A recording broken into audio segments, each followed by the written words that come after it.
It's that time again.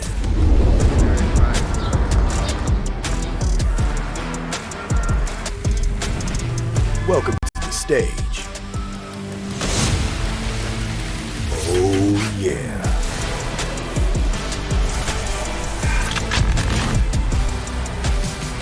Where energy and creativity collide.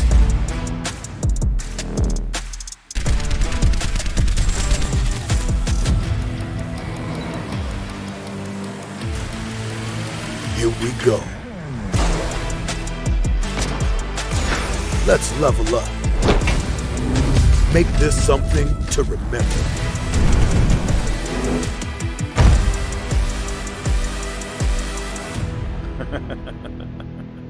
All right.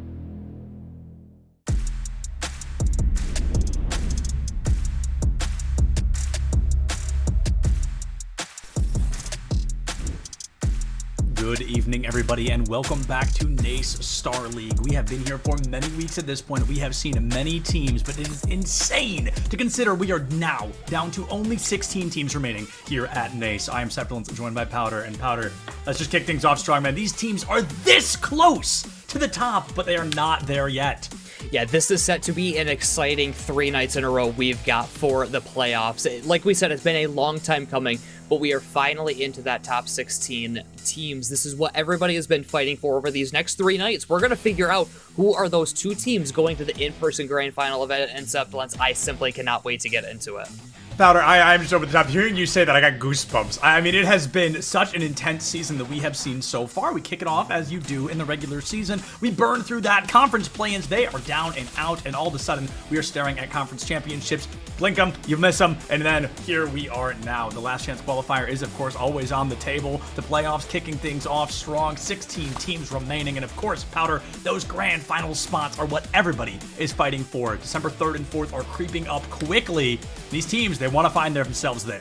They certainly do. Rochester University and Michigan Tech going at it. 2 Michigan schools. We've got 4 of them in the top 16, and me as a Michigan man, you know, that's just a little bit of bias that I might have. So 2 Michigan schools going at it first today, then Boise State, East Tennessee, you know, just the icon Boise State coming at it. And, you know, a little bit of a newcomer, East Tennessee, fighting their way through their own rights, trying to get here. And then finally, another collegiate icon, St. Clair College, going against Northeastern University, one of the first champion of CRL way back in the day. They're finding their way back into success now here in NACE, and it's just such a fun night to see all of these teams, which every single team has history in Collegiate Rocket League. I mean, Rochester, obviously they're a little bit newer. They don't necessarily have the history, but they certainly are building it now. Michigan Tech, another mainstay in Collegiate Rocket League for a long time. Just all of these teams with this history, I cannot wait to get into it and see which team is going to advance on to that next round in the quarterfinals. It's going to be incredible. I mean, these teams, they are all staring at a David versus Goliath story. 3 teams undefeated, 3 teams already defeated once or twice. They do not want to let that happen again. And let's remember, they are all here for that scholarship prizing. $375 to 3rd place, $750 to 2nd, and $1,500 to that 1st place slot. That is a heck of a lot of money to find in your pocket just from playing a video game that you love, Powder. That is a great way to show up and show off your talents in Collegiate Rocket League. It really is. You know, these players are just a couple rounds away from that, getting to that 3rd and 4th place spot. And of course, we take a look at the massive bracket. 16 teams here tonight. At the very top, Northwood University is that number 1 seed. Missouri State, you know, unfortunate to be 16 going up against them. Of course, we will be seeing St. Clair and Northeastern here on tonight, the 8 and 9. Boise State University, East Tennessee will also see them. And then RIT, and then Michigan Tech down there at the bottom. Not sure if that's 100, unless I'm just looking at it completely incorrectly. But of course, we do have RIT and Michigan Tech in there as well. West Virginia University, and then Davenport University as well. Yano College and King University, Bruton Parker College, Toronto Metropolitan University, and then finally Mizzou and St. Edward's University. So it's like all of these teams with, you know, really an equal opportunity at getting here. We've seen competition up to this point, and you know, we'll be honest, some of the competition has been a little bit lopsided, and that, you know, there could be that We could see that today. I don't think it's very likely, but the closer we get, the closer these matches are going to get. And of course, it is key with now the best of sevens we find ourselves into. And of course, if you're watching Rocket League for the first time, we play 5-minute games with unlimited overtime. We go until there is a goal scored. Best of 7 will win the series. Key here today, these players have a longer series ahead. We do play on the default settings, and then the home team you'll see on the blue side. And for both of these teams, or I should say for all of these teams, you know, getting this close to the grand final event, because obviously, you know, everybody wants to win the grand finals. Everybody wants to be the Varsity Premier Champion. But even just to make it to the grand finals would be such a special event because, you know, Nate Starling just announced last week, Villanova University hosting grand finals. It's in person. These teams so close to it. Knight, Luca, and Skies out from Rochester. Got to see them multiple times this season. Tater, Stewie, and Ski Boy. We have not gotten to broadcast them yet this year, but of course this is a roster that has been together for a while, and this is a dangerous one as well. Absolutely, Powder, and I think the 5-2 is a little bit not completely telling of what this team can bring to the table. Like you mentioned, we definitely recognize this roster even outside of Nate Star League, and while they are going up against Rochester, that is a difficult spot to find yourselves in, but it's a spot we have seen many teams come close to beating. Unfortunately, no one's been able to do it yet, but MTU, they've got the quill and pen right in front of them. They've got the paper on the table. All they need to do is rewrite history just one time and Powder a best of 7. I mean, that is, let's be honest, that's a long time for these players to ride out and run out. We've seen a lot of times, you know, so familiar to best of 5s in these formats. We see teams win 3 in a row and then really struggle to find that 4th. So maybe there can be kind of an exploitation against Rochester there, but Rochester, they're certainly no stranger to winning, and they will do no matter what to make sure they win once again tonight. And I mean, that's obviously why both Supplements and I have Rochester taking it today. There's just too much that we've seen from this roster to see them dropping it yet. They haven't lost a single match in a Star League yet this season. I don't expect it to happen tonight, but at the same time, I'm very excited to see what Michigan Tech can do because like Supplements said, that 5-2 is not telling of their season at all. In fact, those 2 losses were their first matches of the year. They got their two toughest ones out of the way. They played Kansas and then Siena Heights back-to-back weeks, dropped both of them. But since then, they have not lost a single match. In those 7 matches, only losing 2 games overall, and that was in the conference playoffs to Siena Heights, which they then upset.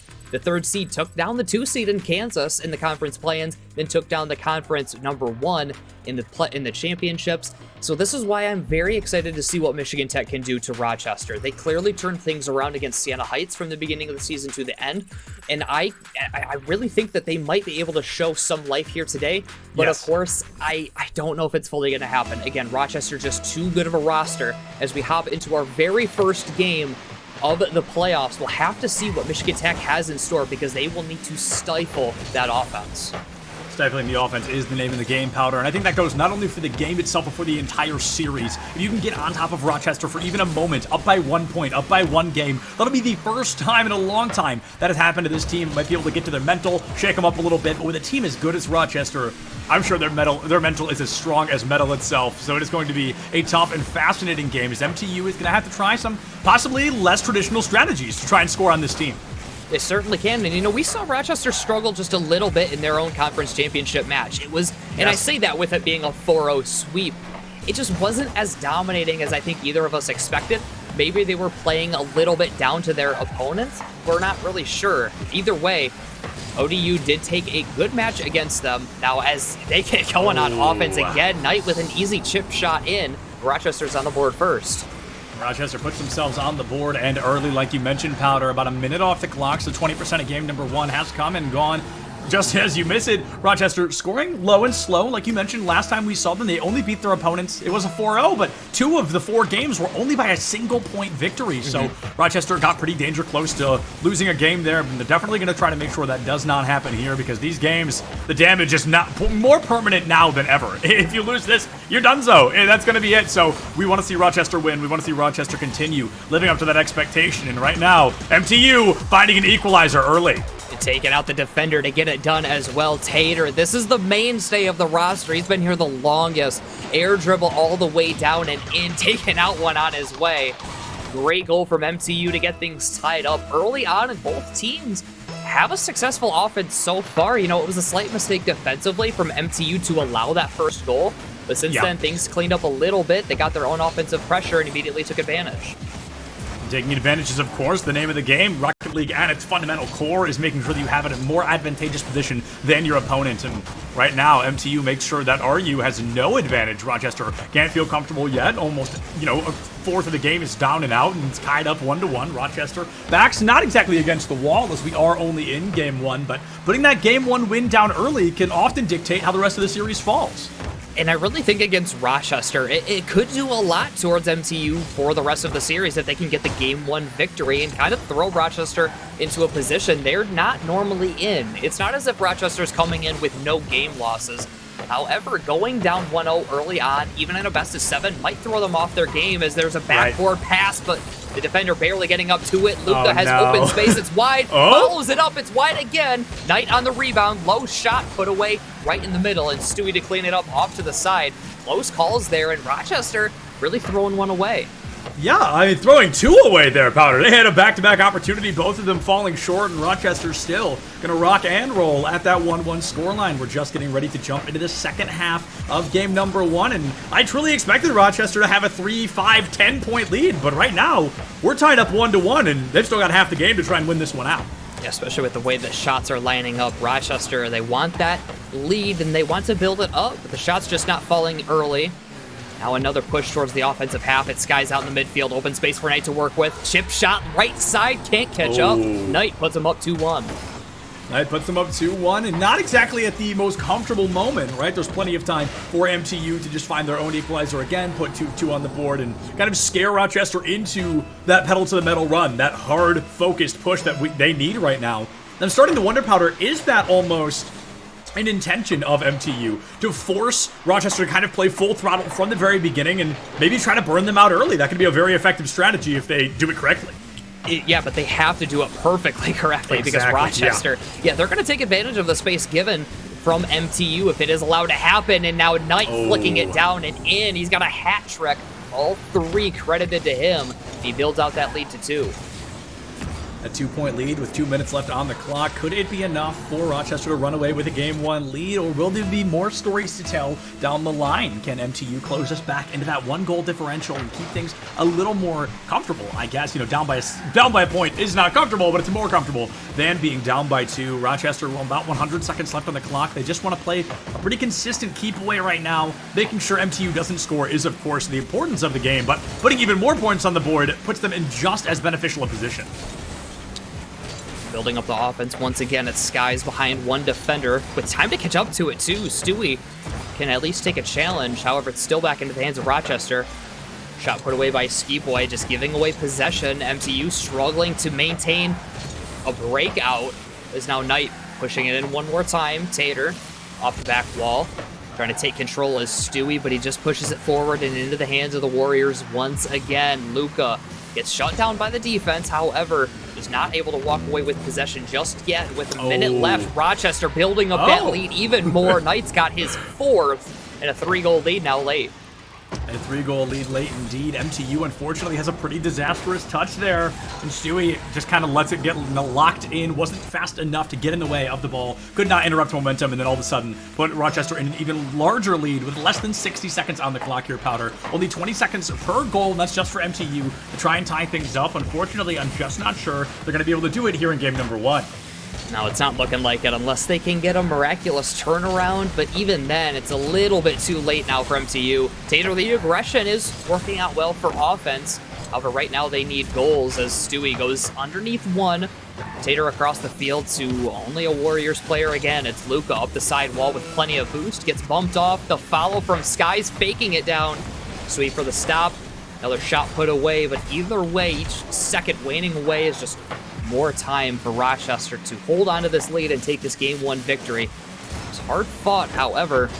Michigan Tech, just a few things to clean up. If they're able to slow down the Rochester offense, and specifically Knight, they've got to figure out a way to contain him. 4 goals to his name, and really the reason that Rochester got out to this quick lead. Yeah, Knight a bit of a maniac there in game number 1. The 4-0 lead, unexpected, or sorry, not unexpected is what I'm trying to say. Very expected from the side of Rochester. They find a 3-point advantage ending game number 1, and now as we stare games 2 through 4 in the face. Could this be a quick one, Powder? Could this be a chapter opened and closed in the blink of an eye? Or can Michigan Technological University put a game win on the board? Can they take us to a game 5, perhaps even a 6 or 7? But like we mentioned right at the start of this, we're not pulling punches here on the desk. We're being very truthful with what we're seeing. Rochester, they're one of the best of the best. #1 seed for a reason. Yeah, they have a very good shot at making the grand finals, if we're being honest. Michigan Tech has their work cut out for them. Obviously, we're only through game 1. However, with the way that first game went, Michigan Tech has even more work cut out for them now, down 1-0 early, and it was a pretty dominating victory for Rochester. There's just some things that they need to clean up, more specifically just containing the Rochester offense. And again, specifically Knight, he was allowed to do really whatever he wanted, faked out the defenders multiple times and was able to knock it home.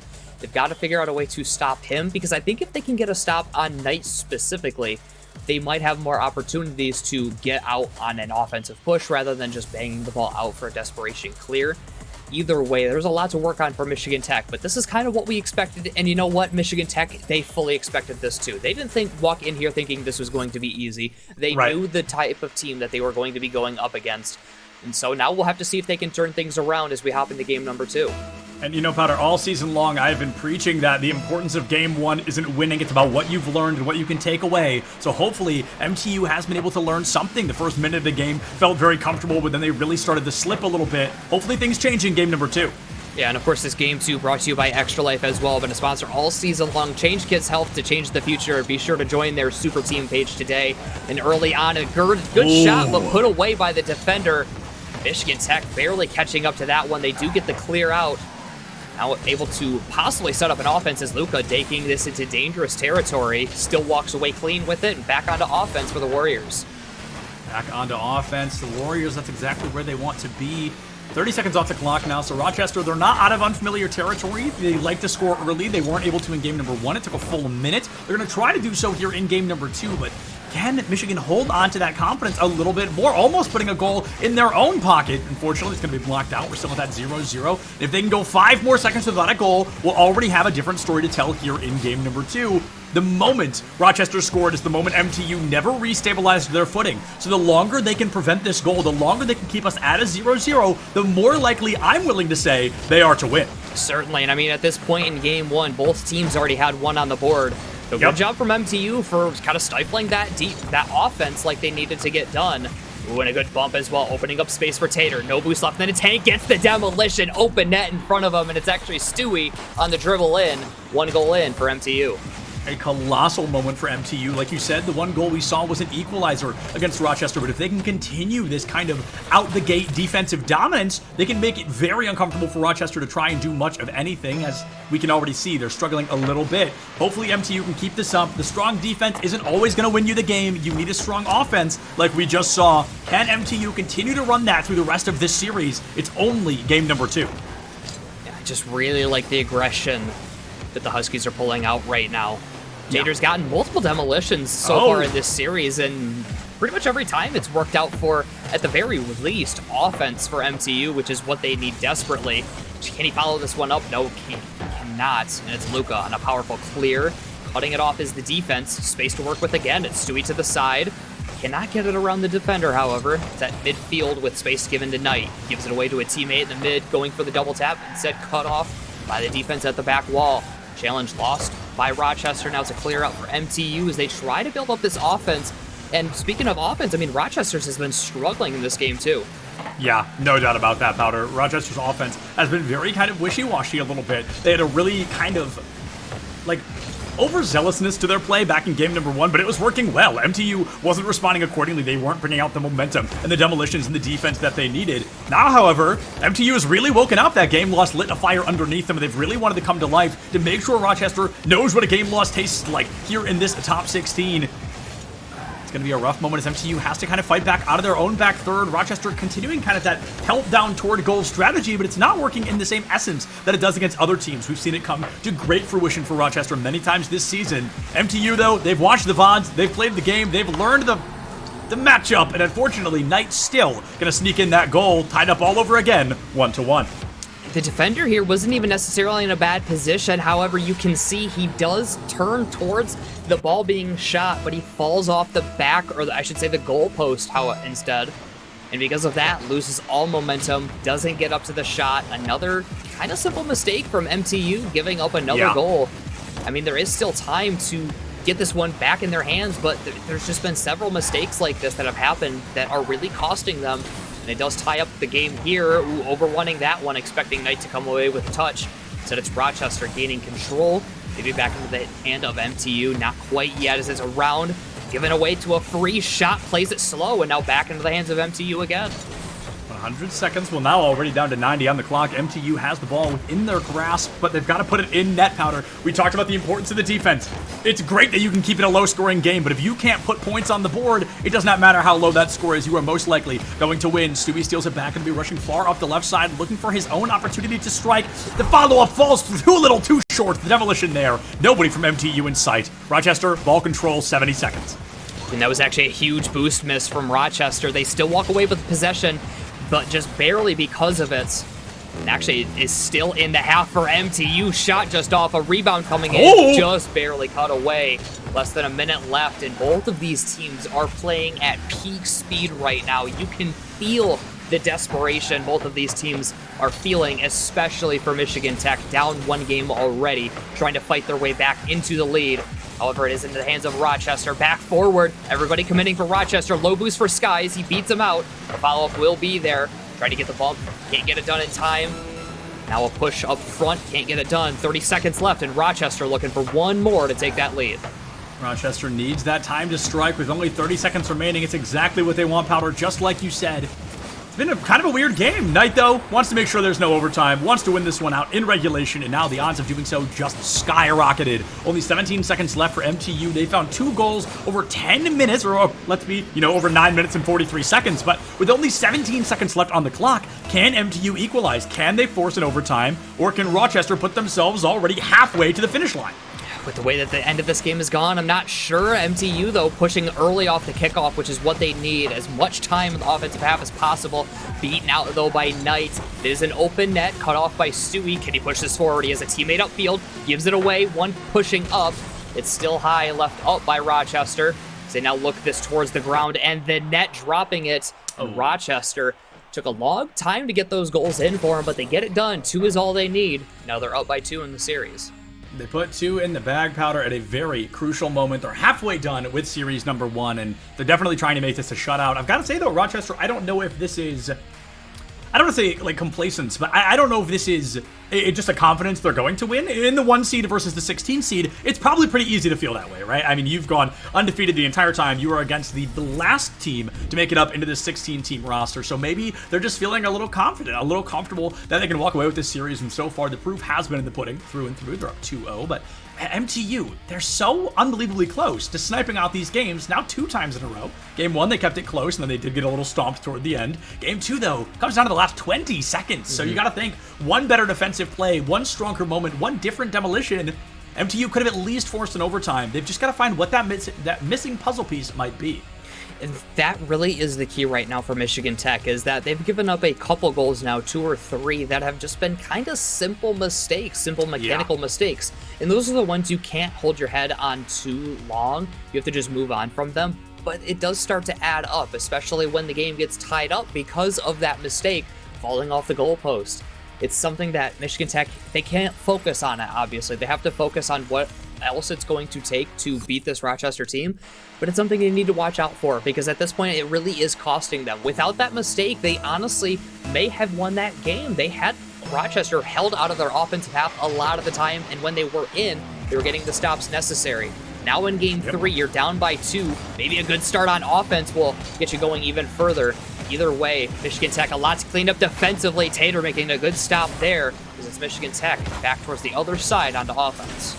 You know, Powder, they always say hindsight is 20/20 after all, and hopefully MTU has been able to analyze their past shortcomings just a little bit to shake things up, to force a dominance, to force Rochester onto the back foot for the first time in a long time. All those possibilities just one strong play away from the side of MTU. Right now, ball control in favor of Rochester as they're desperate to get out of their back third early. They don't want MTU's chance to score to increase any further than it already has. The back third, very popular plays. 5 of our 6 members on the field hanging out there fighting for that dominance in game number 3. If MTU wants to come back to life, this is almost their last chance to do it. Stewie goes low, drops it a little too slow, and it's going to be knocked out of the way. It's going to be 4 minutes on the clock. Not a single point has entered the board quite yet. And Stewie, even though he couldn't get the goal, he did get the bump, which has now extended this Michigan Tech offensive set. Stewie again. Can he get another bump? He cannot. Luca taking his time on this, gets bumped off the play. Stewie on the turn, not quick enough. Instead, it skies out to midfield. Beaten out is Stewie. It's now Ski Boy up, beaten out again. Has to make a quick turn, Stewie.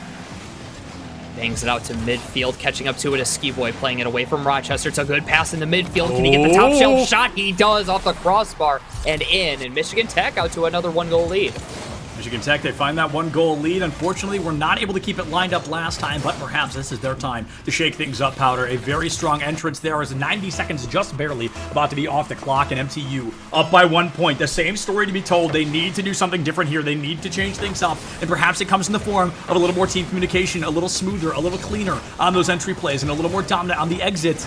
Maybe they're going to be able to make this work, but Rochester, I mean, this is not a team to just lay down and take a loss. You're really, really going to have to earn this. They are, especially with just the mechanical plays like that to march downfield. Even though, again, doesn't come away with a goal, it's just the almost intimidation of trying to shut down players that are this mechanical for Michigan Tech. I mean, they've done a great job of it so far. Like we've said, really the only time that Rochester is getting goals is when it's a slight mistake from Michigan Tech. Again, so now that they're cleaning things up a little bit, they are holding them more scoreless. There's another good stop from Ski Boy, and Tater given all the space in the world to bang this one out. Unfortunately, though, he bangs it into the hands of Knight, pushing it towards the net. Stewie falling down gets the stop. As we start to approach halftime, we see that Rochester's offense just is not the same one that we've seen all season long. This Michigan Tech defense has really done a good job of adapting to the offense and doing a great job of shutting it down when needed. Yeah, I think that's something I meant to say earlier, and then Rochester just started scoring 3 times in a row, and I've completely forgot that narrative. But MTU really has clearly done their homework, Powder. I wholeheartedly agree with that. They've watched the VODs. Rochester's been on stream more than almost any other team in NACE. We've seen them a lot, so there's a lot of footage to go back and watch. MTU, they've learned a couple of the rotations, they've learned a couple of the patterns, and now is they keep kind of that opportunity to strike, constantly looking at this close post. They haven't been able to capitalize on it yet. They've gone for the same goal, I think, 3 times that I can recall off the dome, and they have gone 0 for 3. Maybe they need to change up just that little piece of the story, and as they find a demolition onto Rochester, they gain ball control, hurtling down toward the goal of Rochester. Can they put a second point on the board? Can they double this lead? Oh, goal line stop from Luca, though, will shut it down. What I really like from Rochester, though, too, right now is the placement from them. And I don't mean necessarily on shots. Obviously, that one was just put away. But just in general, where they are putting these clears. Like, this one is a slow roller. However, it does give time for Stewie to try to catch up to it. Now Ski Boy forward again, this time a desperation attempt as Luca towards the net. Tight angle put away by the defense. Stewie on the challenge, out, gets another. Tater, can he hook around on it? He cannot. Luca's there with 100 boost and will go up the wall, try to get something off the ceiling, but just not allowing it to happen is this Michigan Tech defense. And Powder, clears are something that we so rarely talk about, but it really is such a tricky game to try and succeed with, because clearing is the concept of getting the ball away from your goal as far and as quickly as possible so a teammate can capitalize towards your opponent's goal. But clearing into an opponent is almost more reckless than not getting it out of your back third as quickly, because they can immediately smack it back, steal all momentum, and score on you. So clearing really is an art when it comes down to it. And Michigan, they're trying to show us how much work they've put into this artistry. It's paying off right now. 50 seconds left, up by 1. Can they force at least a game number 4? 5. This has certainly been one of the most quick-paced games that we've gotten to see. I like to think that it's because, well, one reason is obviously these players are much more highly skilled than what we've gotten to see to this point, but you also just have the pressure of the playoffs on you now. But we've been in a one-loss-and-you're-done situation for a while, but in the playoffs, when you have 3 days in a row to try to get yourself into the grand finals, it is ever more evident as it is right now. As it into the corner in Rochester, the desperation to get this tied up. Ski Boy on the foul, shot is on. Luca, desperation attempt save. Now Skies, one final counterattack for Rochester to get this tied up. as Stewie back in again. Can he hold on to it a little bit longer? Off the corner, Skies into the sky where it needs to be, dropping it down, but Luka there in time. A half tank of boost to work with. A flick over one, forward from Skies. Net is open. Stewie gets there in time. Stop off the backboard. And now taken off of Knight's head and down to the ground. And Michigan Tech with a hard-fought Game 3 victory. Hard-fought and well-deserved, Powder, especially in those final moments. There was what could have easily been a free goal for Rochester. I think it was Stewie, I believe, that snuck in right at the end, knocked it off to the side, and then Rochester was not able to recover in time. They don't quite tie up the series, but they've done something many teams have never done before, and that is take a game off Rochester. You are 25% of the way there. You've got to do it 3 more times. Powder, it is a very big ask. It is a Herculean task, but now they have just learned this giant can bleed. They have taken Rochester down 1 game. Can they continue this rampage, or will it be a 1 in a million? With the way that they played in this game, I like to think that it's going to keep happening. However, I feel like Rochester is going to bring in adaptations of their own. Right now, Michigan Tech is playing extremely fast. They're challenging Rochester when they're not expecting it, and it's catching them off guard. They aren't getting the shots that they're used to being able to get because they are stopping them at the point of contact. Now, Rochester, they might have a game plan in them, maybe to slow things down or look for more passes to one another to try to break that up. Because, I mean, Michigan Tech is going full force right now, and if Rochester can find a way around that, it's honestly going to be pretty easy goals for Rochester with how fast it is right now. So we'll have to see what Michigan Tech can do to kind of stave that off. Otherwise, you know, Michigan Tech might have another game win under their belts as we hop into game number 4.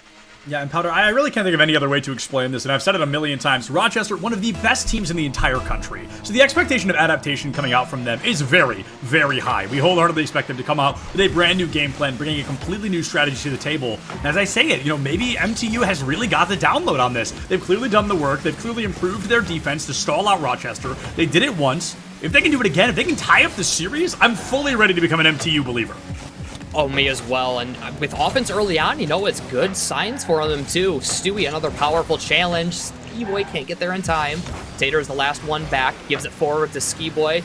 Knight, though, cutting off the passing lane. Luka down towards Skies, a little bit too far behind. It's open space for Ski Boy if he can get this forward and quickly. Teammate in front, keeping control close. Wins the challenge out. However, Tater not going to follow that one up, or excuse me, Stewie won't. Now Tater is the one to follow it. Gets the flip reset, goes underneath one, but the second one in gets the stop, and now Luka goes the other side for Rochester.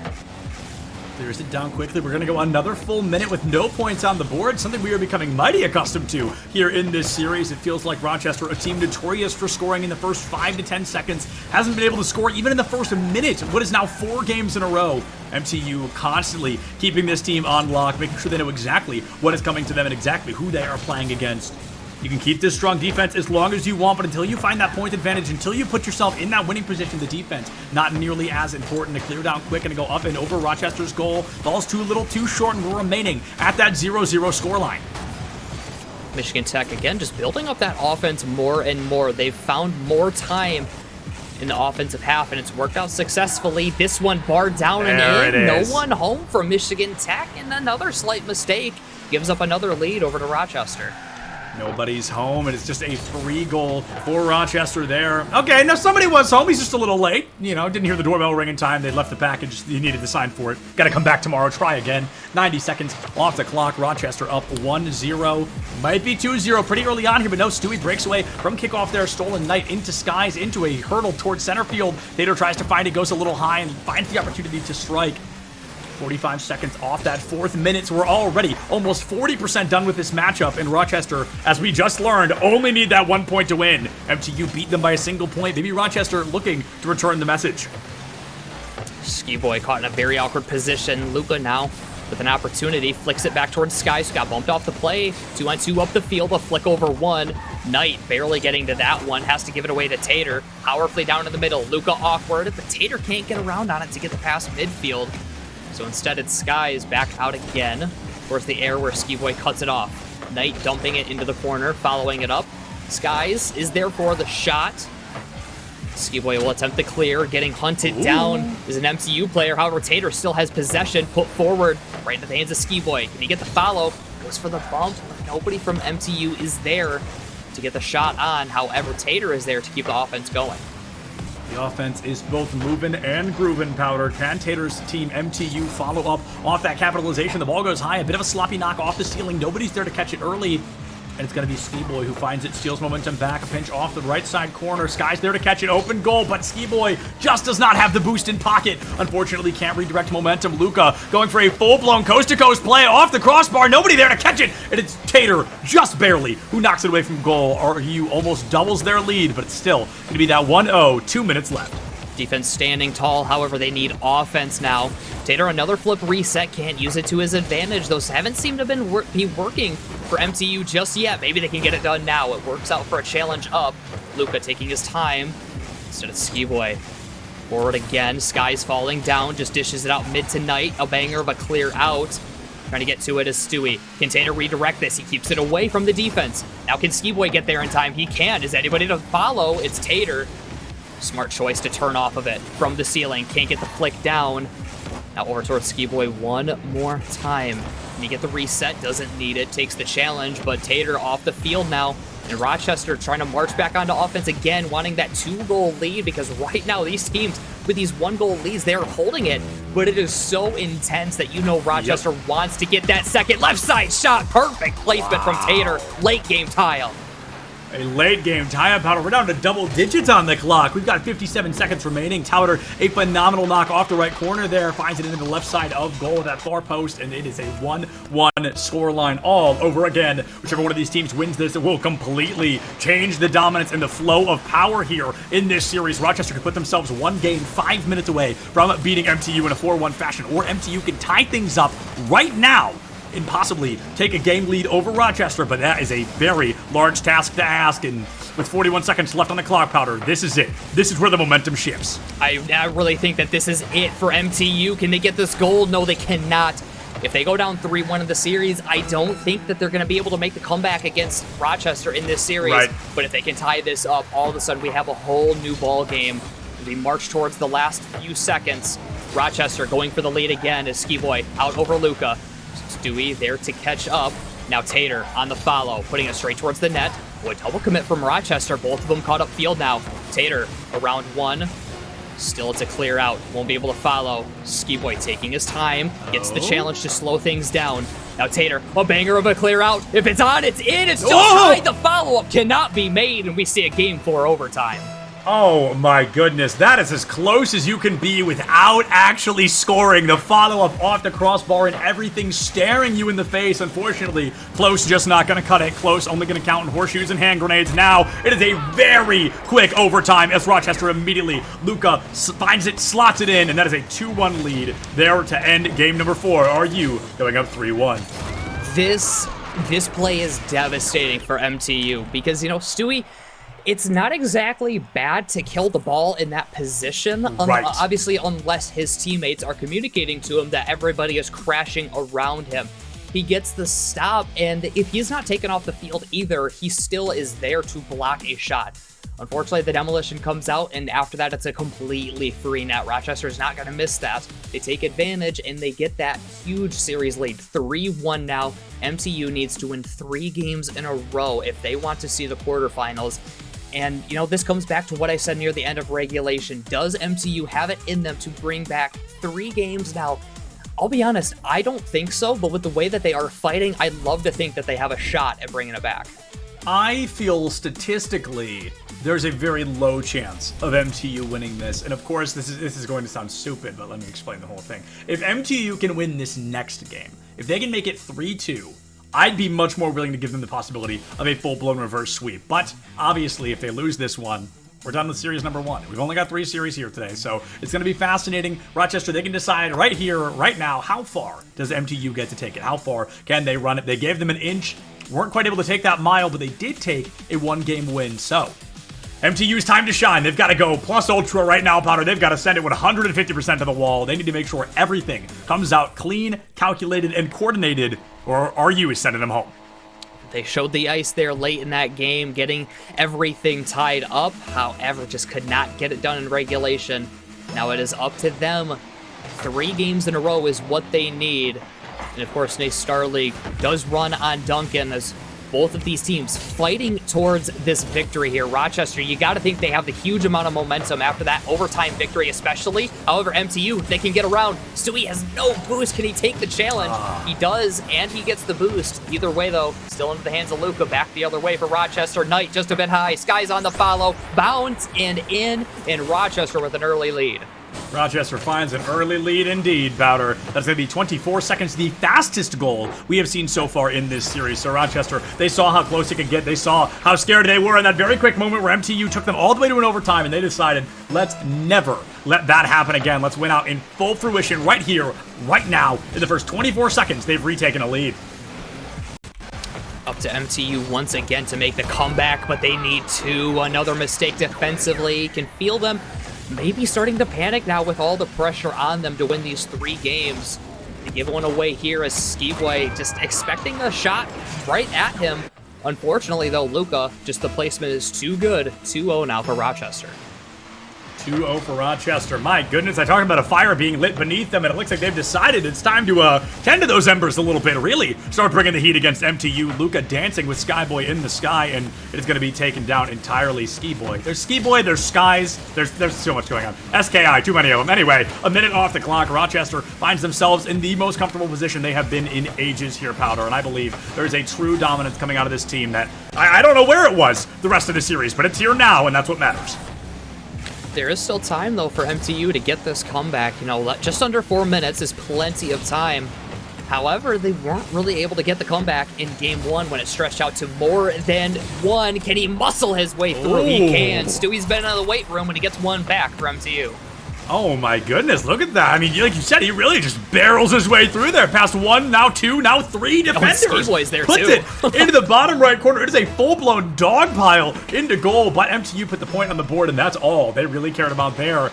A lot of risk, full reward as they find themselves only 1 point away from tying things up with RU all over again. And you know, that's exactly what MTU wants, as well as an immediate tie-up after going down to triple commit from Rochester. This needs to be taken advantage of. Low shot, too slow. Luca's there in time. More offense, not for long. A shot will be on and in, and what a turnaround from MTU. 90 seconds in, we have 4 on the board total. This is already 1 point shy of the most points we've seen in-game. We saw a 4-1. This is the highest we've seen both teams go at all. So this is very exciting. 90 seconds, 2-2 tie-up here. Can this be an opportunity for Rochester to reestablish a dominance? Did they just burn everything they had in their back pocket there in that final moment in the beginning of this game? Can MTU capitalize on that? Did they run the sprint when we are mid-marathon, or are they just warming back up? Now Rochester trying to gain possession back, which they have not really found in their hands since those 2 goals. They give it away again as now Skiboy into the air off the corner, pinching it back. Slow play now from both teams as challenges coming out to keep the offense going. Knight down towards Skies. Instead, it's right into the hands of MTU, taking the shot. Can't catch up again. Left side shot put away by Luca. Now an aggressive push again off the back wall. Can't catch up for the double. Rochester with a clear out, trying to relieve any pressure, and they can, but not for long because the offense is back on for MTU. The offense is back on for MTU, a place that they didn't feel super comfortable back in the beginning of this series, but by golly, Powder, have they found their footing here at NA Star League. Half the game down and out. We are tied up 2-2. The next point could very likely dictate how much further we go into this series. It is up to these teams to decide how badly do you really want it. And now with only 140 seconds remaining, MTU, it is their turn to slay the giant. They have to do the impossible. Ooh, good control here from Stewie. Unfortunately, Knight on the successful challenge. Now pinching it deep into the corner. Is Skiboy back into it. An awkward play now from Tater. Good read, though. A little bit of space to work with. Everybody clumped up now for Rochester. Stewie coming up, taking over. A dribble off the side. It will be wide. Can he get a pass? It is back into the hands of Skiboy. Bumped out of the play. Luca on the recovery will take over. Get a flick out. Knight on the follow, dumping it deep again. Rochester's gone to that a lot where they just dump it in, and it hasn't really worked out to them in this series. You know, they got the goals early on just from aggression alone, but this little dump style gameplay, kind of the hockey, dump it deep and go for it, isn't really working out for them. Yeah, it goes back to that discussion of how dangerous a clear can kind of be, right? It's like, okay, get it out of our goal, and then we'll make something up on the way there. And making something up hasn't really been working particularly well for this team so far. This is a very dominant team so far this entire season, but MTU getting so danger close to really knocking them down a peg. 72 seconds left on the clock. Rochester constantly one goal from victory, but MTU one goal from rewriting history. It's tough to see which one of these teams can sneak away with that win. Skies to the air with too much space. You do not want to give him space, and that is why he will make you pay. With less than a minute left, Rochester is in the lead and ready to try to get to those quarterfinals. Absolutely huge, Powder. Literally, as soon as we enter double digits, then RU finally puts that point down on the board. That point could be the one they needed to succeed here in NA Star League, the first series of the top 16. With only double digits left on the clock, we're going to see Stewie trying to clear it down quickly, caught out by Skies in the center field, and now MTU gets bumped out of the way. Ski Boy in a bit of a 1v1 with Knight. Tater getting in quick, a great drop down, gets rid of an offensive player there, and now hurtling toward the goal of RU, but it is knocked away, and Stewie cleans up the pieces. Holy cow. Powder, I don't know if that was coordinated. That felt just darn lucky, but MTU there thinking they're lucky stars, no doubt. Yeah, Luca was going for the demolition, trying to get the ball off, but I don't think he saw Stewie in the midfield because walking away with the demolition there, like, yeah, great, you got the demolition. However, the ball was still in possession for MTU, fully taken advantage of. Quickly back to the offense, though, is Rochester barely put off the head of an MTU defender. Now it's shipped back. Stewie, open space as Sky's racing back now. He should be able to get to it first. However, Stewie, another challenge. He's been the one to get the challenges for MTU all day and has mostly worked out in his favor. Not this time, though. Open net. Knight knocks it in, and now 14 seconds away. Can Rochester hold on to the lead? MTU 14 seconds away from their dreams being crushed here, Powder. This is devastating. They've kept it this close, this long, this far into the series, and they may just fall a little too short. 14 seconds remaining. They've got to put the goal of a lifetime down to tie things up. We've seen a lot of great goals from this team. Stewie clears it out quickly. Knight there to catch it. It's going to be up in front of the goal, but the clear is disrupted by Skies. It's going to be a 2v2 into the corner, and Knight is there. Skies to chase it down to single digits now, and Skies with the buzzer beater. Okay, technically Luca, but Skies had that whether Luca was there or not. Either way, the buzzer beater to seal the deal to give RU a 4-1 win on the series. Yeah, MTU has to go for that push there. I mean, I know it looks a little aggressive, but in the final seconds, you have to make that challenge, and unfortunately, does not come away successful. And that will be it. Rochester is our first team into the quarterfinals. The top 8 has been clinched. They'll walk away with another, and what a successful series for them. This was hard fought. We've seen Rochester in some lopsided matches, and 4-1 it really doesn't tell the tale of how hard MTU fought really in every game besides game 1. Game 1 did start to slip away from them a little bit, and this one only slipped away late.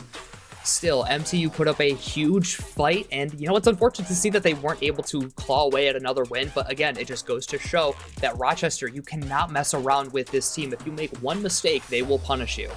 Yeah, they are absolutely ready to capitalize on a single mistake. They find a great win there in those final moments, and they walk away with a dominant 4-1 scoreline. Like you said, first team to make it into the following round, so a big congratulations to them. But folks, if I'm not mistaken, we're going to get ready to go to a very short break just so we can try to get our interviewee in here, hear a little bit from Rochester. So use this time, get some snacks, get some water, get something. But come back, because after that, we have 2 more Best of 7 series here at NA Star League tonight. We'll see you right back here in just a minute.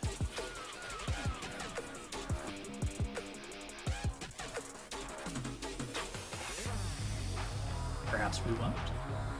Perhaps we'll stay here with you. Yeah, I think we're waiting to get the interview set up first real quick before we then head to the break. But, for MTU, I just want to talk about them one more time before we kind of focus on this Rochester victory.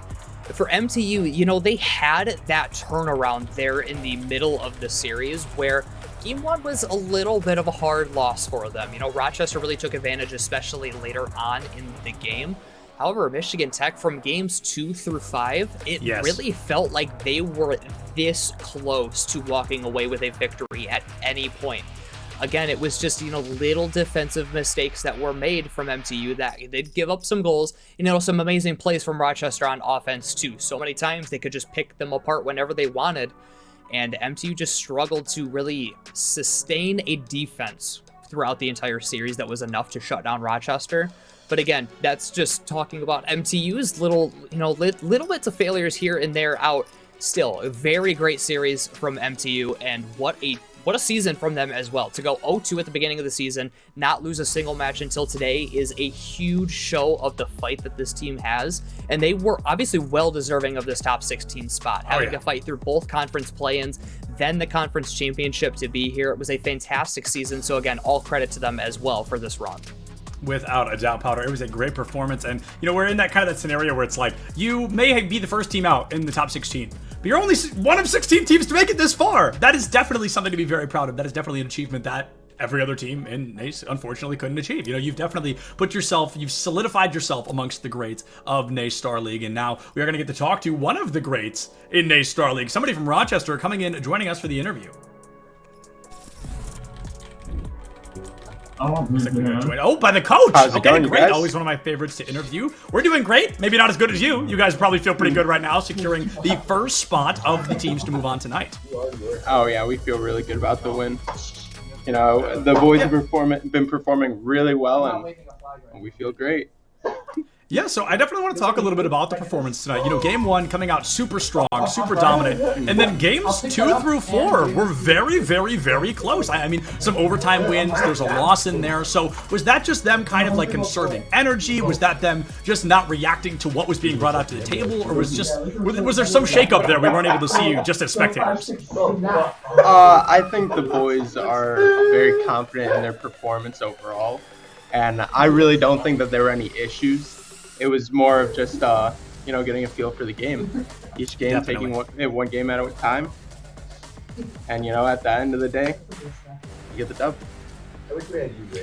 Yeah, and I wanted to talk about, what specifically did the team have to change in between games? I think it was 3 and 4 after you guys had lost. I mean, Michigan Tech turned things around quickly, and you guys kind of seemed starved out on offense, being shut out. So what did it take for them to turn things around to get the next 2 wins to finish off the series?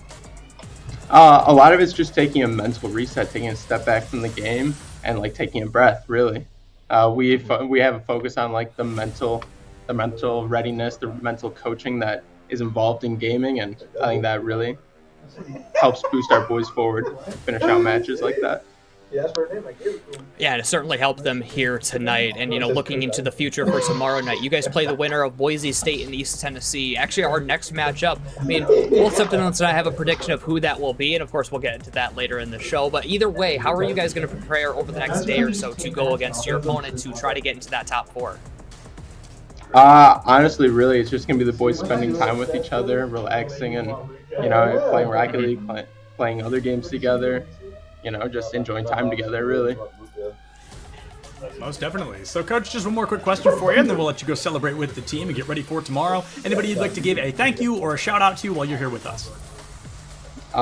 Just the boys on the team and the entire Rocket League, or the entire esports program here. For a first-year program, we're doing something really amazing, and it's just really cool to see this bloom, Absolutely. I guess. Mm-hmm. Well, hey, thank you so much for joining us. A big congrats and best of luck against whoever your opponent may be tomorrow. Thank you so much. I appreciate you guys having me. Of course. And with that, folks, now we're going to go ahead and throw it to a break. So use this time. I hope you didn't use the other time. I hope you didn't get up and walk away and then find out there wasn't a break. But there is a break this time. So go use the restroom, go get a snack, go walk your dog or something if you can do it in less than 5 minutes. But come right back here because we've got 2 more NACE Star League Best of 7 Rocket League series coming at you in just a couple of minutes.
was attempted pick coming in for the Tempered Fate out of Light I Pulse, thought but they it might didn't try to connect. collapse it. They were looking to see if they can get the pick on an Needs to be Ubi. careful. And now Aslick gets flashed on. Here's the true shot barrage. That's a lot Oh, more damage. Hard, he no! kills him! Hard is huge! They can't stop him, and Aslick finds Light Pulse. He did! Oh my god! Hard. Aggressive position up here, and I think of it is used a very awkward way. It might be able to reveal his position, but Scott Flyboy doesn't need to use it now, and somehow Scott Flyboy is able to take out 4 members. And They got him. Mirror locked in. Jeff Oh, no! Damage, but is finally slain by the Ren. A double kill. Gonfun trying to survive, but it should be too much to bear as they lose 4 members. Only the mid laner survives, or does he? Because Lobos wants it. He is on the prowl. That's it. He's hunting down, and it's an ace. That will be game, victory, and series won by Maryville. Ultimately a 1-on-2. Rolling out. Last one alive. That'll be a destroyed rendezvous. And they're running out of bullets. They have to make a reloading effort if they want to repeat again, but the op is here. Jump for a shot. Bait it up. A beautiful one from Bolo. A 3K. God. Unleash power, almost getting him. Oh. Gets 2. They actually turn it around because they got the solo kill on the other side that helped out. They And now killed each other in bot You lane. gotta kill Gorka. Can you kill Gorka? I don't think so. Bam, He's too bam, large. bam, bam, He's bam. huge. He's throwing those axes to get a triple kill. I really don't know what all this utility is looking to accomplish, but I guess it's doing it. They're still alive. 1 HP, 1 player, 1 chance to stop and keep this opportunity under their belt. 1 more shot needed. 6 bullets left. A kill. Oh! Can't do it. It's Flowery with another 4K.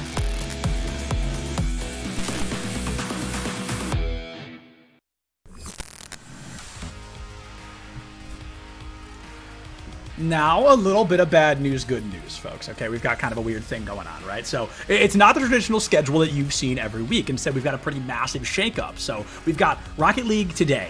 Rocket League is also tomorrow, as Valorant is listed as well on Wednesday. Both of them on Wednesday. Thursday, Valorant. CSGO on Friday. And then Overwatch, Call of Duty, and Rainbow Six. So if you like first-person shooters, you better be here on Saturday and Sunday, because that is what Saturday and Sunday are all about. It's not the week you know and love, but it is a week of arguably more action. So I hope you guys are super excited. We are just jumping in to what is a very, very busy week here at NACE Star League. Series number 2, starting off here. And Powder, I've never seen East Tennessee. I don't believe we have on broadcast, but I've seen Boise. I know Boise, one of the best teams in the country. This is another constant Atlas pushing the stone uphill battle. It is. For East Tennessee, you know, this is not going to be easy for them at all. We did get to see them earlier on in the season. It was very early playing Florida Southern. However, for East Tennessee, I mean, they're going against another one of those dogs in collegiate in Boise State. This is a team who did not lose a single match all year long. They've only lost 3 games in total, except those were all in one match, and that was only against another fellow CRL team in Keanu. This is not a team who is going to just give away free games, as evidenced by their lack of losses throughout the season, and it's going to be a tough fight for East Tennessee, who's bringing up Blue, Fupin, and Landon against Boise's Dutho, Gill, and Instinct. It's going to be a tough battle indeed for East Tennessee. Yeah, Boise State, I mean, anything that program puts out is incredible. Doc Haskell, the program coordinator, anything that man touches turns to gold, and this Rocket League team is just another example of that. A very, very strong team going completely undefeated, like you said, Powder, except for one series that was a little shaky, but they still won that. So series-wise, they are undefeated. Game-wise, they are essentially undefeated to everybody that is in Keanu, and unfortunately, Eastern Tennessee is not Keanu. So there is a pretty expected way in terms of statistics and mathematics here that Boise should win this in a rather dominant fashion, but I'll be honest, I thought the same thing of Rochester, and they were notably shakier, notably closer games than I expected. So maybe we get another close matchup, another surprising back and forth here. Right, this is the thing, you know, and I always do this with every single series, with no matter how I feel that one is going to go, I'll give a little bit of credit due to the team I don't think is going to win, because obviously you saw sure. Semblance and I both picked Boise State. The only thing I think that gives East Tennessee hope today is the run that East Tennessee went on to end out their season. I mean, in the conference playoffs, they went against UC Bearcats as the number 2 versus the 3 seed, won a full sweep there, and then they went against the top seed in their division, who they lost to earlier on in the season in Oakland, and beat them 4-3, so full 7 games, and they came out on top. That, I think, gives a little bit of hope to East Tennessee, but to be completely honest, Oakland is not Boise State. Boise State is a much tougher opponent. They're going to need grit to win this series tonight. Took the words right out of my mouth, Powder. That is just exactly the expectation we are going to be seeing here. And of course, a thank you to the U.S. Army and Army ROTC. Become a leader for life. So please go check them out as well, along with all of our wonderful other sponsors here at NA Star League. 12 seconds off the clock, and Boise already with a bit of a defensive lack there. Eastern Tennessee sneaks it in, completely slots it away. And Powder, I'm one to always be candid with our crowd, with our viewers. I did not know Eastern Tennessee had taken down that level of teams on their way to get here. Now, like you mentioned, those teams aren't the caliber of Boise, but those are some pretty strong players. Oakland is a very strong team, so if Eastern Tennessee has taken them down, all of a sudden I'm a little more hopeful. Right, and it is a good start for East Tennessee to get that goal in, but it's something they have to keep going. Boise State's already onto the offense. A fake from Durtho will keep it going even further. Steals away 100 boost from the corner. Blue there for a clear out. Pooping to follow. Just no boost left in the tank, and if Boise State take advantage, no, they can. It's actually a free shot that Fupin doesn't walk away with. And now Durtho finally gathering up the ball and trying to get out for a Bronco attack.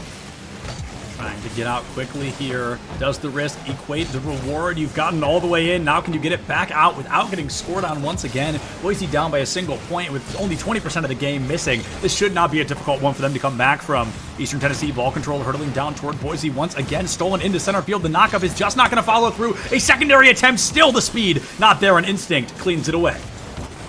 Boise State still trying to mount an attack as Durtho now to the corner. Doesn't land the double, and because of it, Gill not able to get there in time. A quick counterattack from East Tennessee as they go down the field. Instinct taking over, pushing it forward, but he only gives away possession towards Landon. He gives it high to Blue. Durtho cutting it off, but doesn't cut off the defense or the offense entirely. Free net now off the post and in, and Fupin stretches it to 2 for East Tennessee. A massive start here. We talk about, giving these teams the recognition they deserve, and even if we hadn't, they were clearly going to make a name for themselves out here on this field. A 2-0 lead for East Tennessee, 90 seconds off the clock, and Boise State feeling a little lackluster, perhaps. They aren't warmed up as much as they were expecting to be going into this series. However, it's game 1 of what could be a 7-game series. So even if you lose this, like we always talk about, it's not super pivotal to lose game number 1, but it's following up on those final moments, taking what you learned in that game and forcing it out into the rest of the series. The question is, how much are these teams really learning here? Boise State they're really struggling early on. Must be a lot to learn for them against East Tennessee. Maybe it is just a little bit of a slow start. We kind of saw Rochester do the same last time before fully taking advantage. However, it wasn't as slow of a start as this. Really struggling to mount an offense and struggling to shut down East Tennessee's offense on the other side. Starting to approach halftime, still plenty of time. Nearly walk away with one there. Can't land it quite yet. Still, though, they got to get this going quickly. You don't want to put yourself into a situation where you don't have a lot of time on the clock and you're needing to mount the comeback. So Boise State needing to clean things up and get back the other way quickly. Now already half the game down and out. East Tennessee with a 2-0 lead over the team that we expected to be completely stomped by. But right now, Boise is struggling to find a moment to react. A great block there. Secondary attempt also stolen away in 2 goals in a row. Boise not able to find purchase. You can get as close as you want, but until that ball is 100% across the goal line, it simply does not matter. 2:10 remaining on the clock in East Tennessee. They want to go for a goal. The great demolition, but Durtho can't follow up fast enough. A sloppy knock into the corner. Blue catches it quick and instinct. Now trying to clean up the scraps, but still going to be knocked away by East Tennessee. 2 minutes on the clock, and Boise State still struggling to find shots. Here's one just a little bit wide.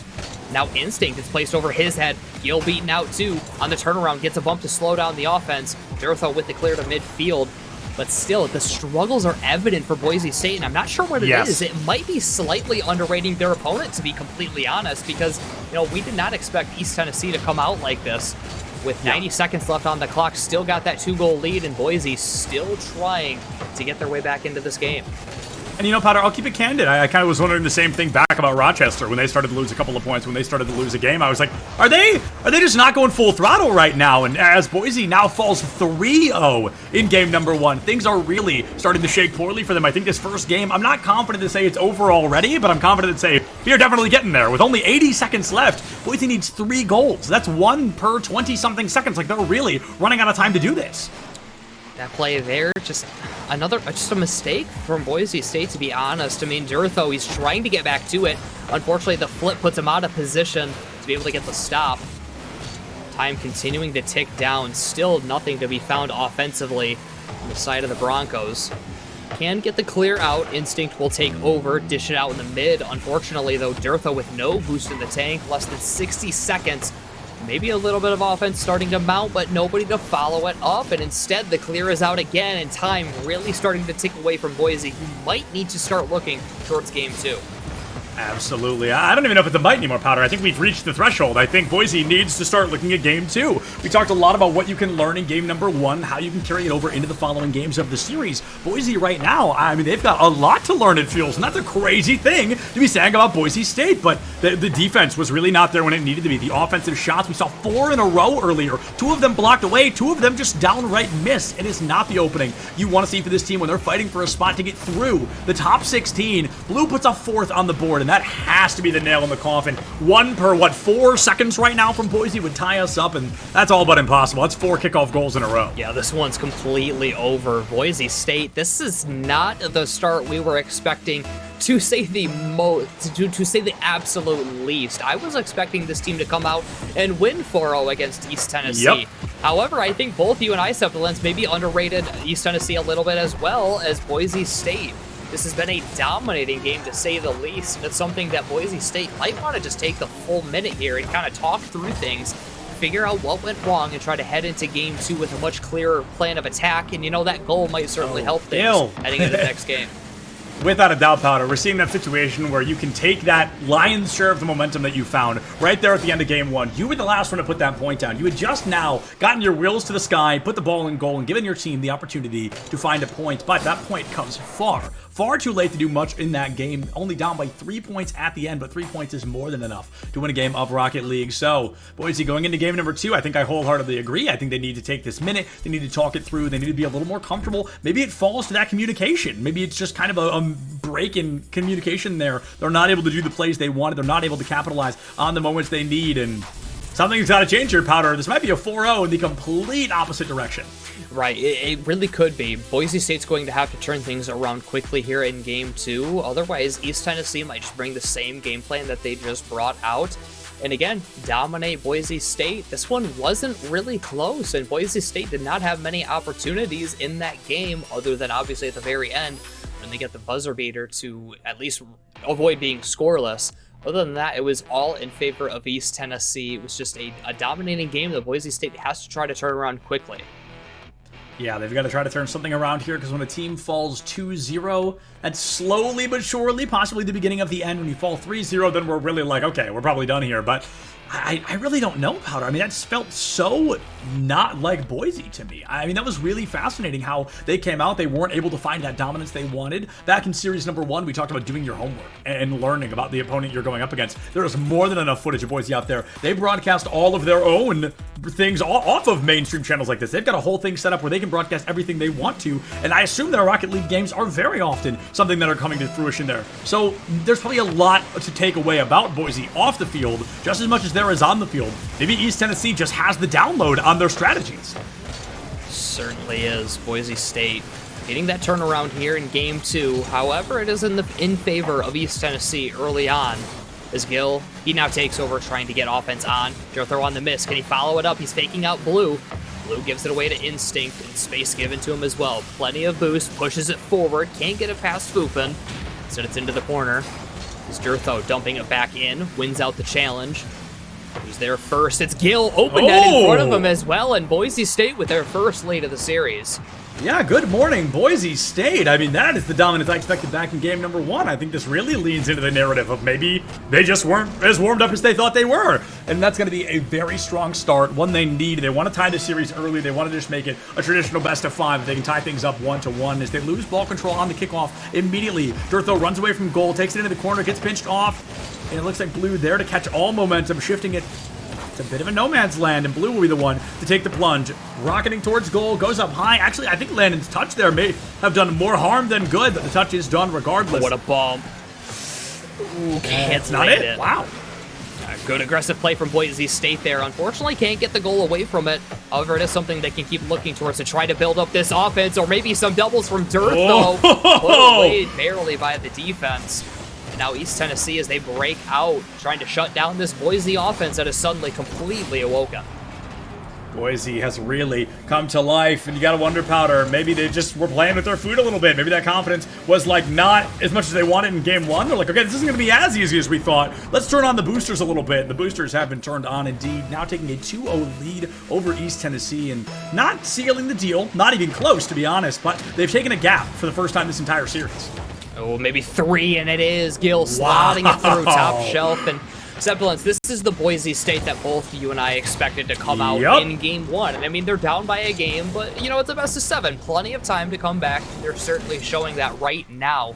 Only 1:18 having gone by, 3 on the board already, and they look ready to add some more as they head on to this kickoff.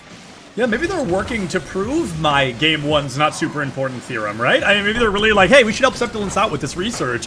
And they wanted to let go of game 1. They can come back, they can dominate in games 2 through 5, take a win off the table, and that can be huge for them. But that is a large hope and a dream as of right now, because only 90 seconds are off the clock here in game number 2. Eastern Tennessee, they're looking at 1 goal per minute something. That's more than enough time to tie things up. Maybe Boise can continue a lead. Maybe they can make sure there's no points, or maybe somebody, don't know who, will start to sneak away with the lead. Boise State on a miss there, giving space. That space, though, cut off with the demolition. Gil faking out 1. Can he get it over Foop? And he can. But pass to Durtho. Shot is wide. Plenty of time to follow up. Can't get the recovery. So it's back into the hands for East Tennessee. Landed with no boost and actually losing control, too. Demolition's all over the field. Instinct will fight his way through it and get the clear for the Broncos on another attack. Broncos have an opportunity to strike, and by golly, they are looking for it. Blue from East Tennessee sinks one in. 2:40 still on the clock. We've got more than enough time for this team to go ahead and turn this entire series around, but it's only 1 point. They've got to find 2 more just to tie, 3 to take a lead, and 4 to really feel good about it right now. Boise gets scored on again for the first time since that game 1 loss. Are they going to shake things up? Are they going to bring out a little more comfortability? Holy cow. Or are they going to wrap things up here and let East Tennessee come back swinging? I think for East Tennessee, if they can go back to that snappy counterattack, they might have a lot more opportunity to get themselves back into it. It was that immediate counterattack that resulted in the goal. It gets them well within this game. So a miss comes out from Boise, giving free space in front for Blue. However, no boost left. Just play it wide of the net. Gil losing possession. Now taken advantage of by East Tennessee. A miss from 1. Blue able to keep it in, only barely. Has to dump it off to the corner, which is right into Gil's hands. Still being out on the challenge by Landon. Ball just in no man's land at this point. 2 go up for East Tennessee. It still results in offense. Pass off the back wall. Who's up for it? No one from East Tennessee. Gil able to play it to the side and try to get this one to safety. Safety is the name of the game after all, and his instinct goes hurtling down the field. It's going to be knocked up off the crossbar. ET has more than enough time to clear it down towards the goal of Boise State. 100 seconds remain, only a 2-goal differential, 50 seconds per goal from the side of East Tennessee. And I think they're going to try to make that goal a little bit smaller. A phenomenal block from Durtho keeps the 2-point lead alive. And oh, anybody? Okay, it is just barely momentum on nobody's side, but it will not find purchase in goal. Down to 80 seconds now, and Boise stuck on a hard defense.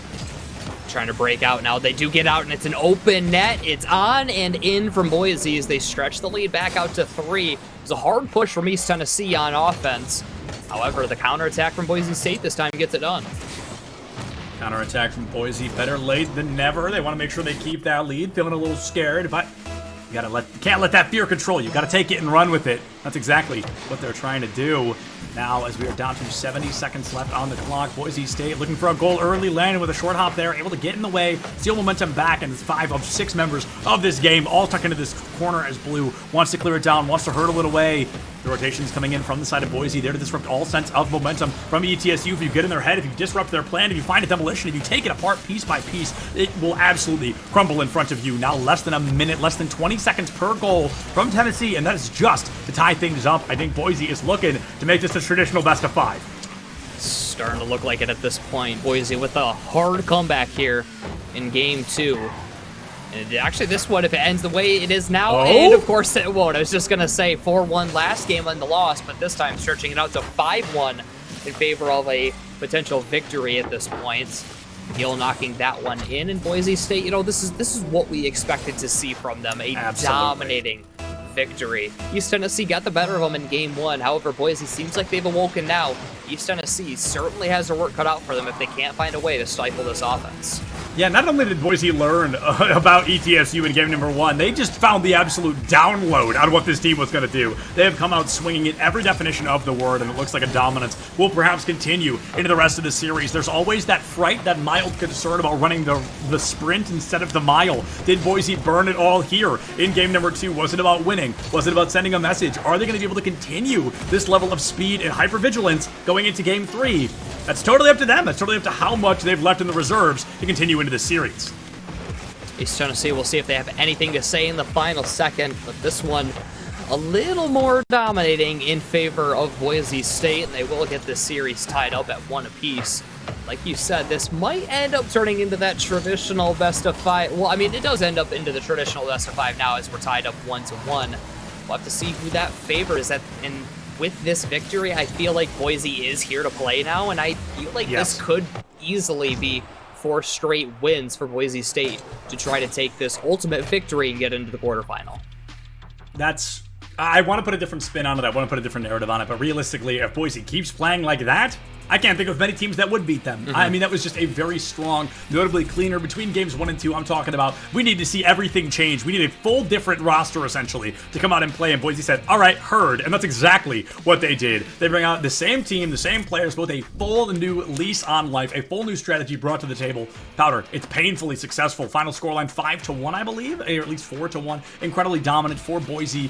And if you're the side of East Tennessee, you've lived, you've survived the best of 7 into a best of 5. You are not out of the woods yet. You are still going, you're still kicking, but you have to take down this behemoth. You've got to roll that stone all the way back to the top of that hill. And it's going to be a tough one. I'm not going to pretend it won't be.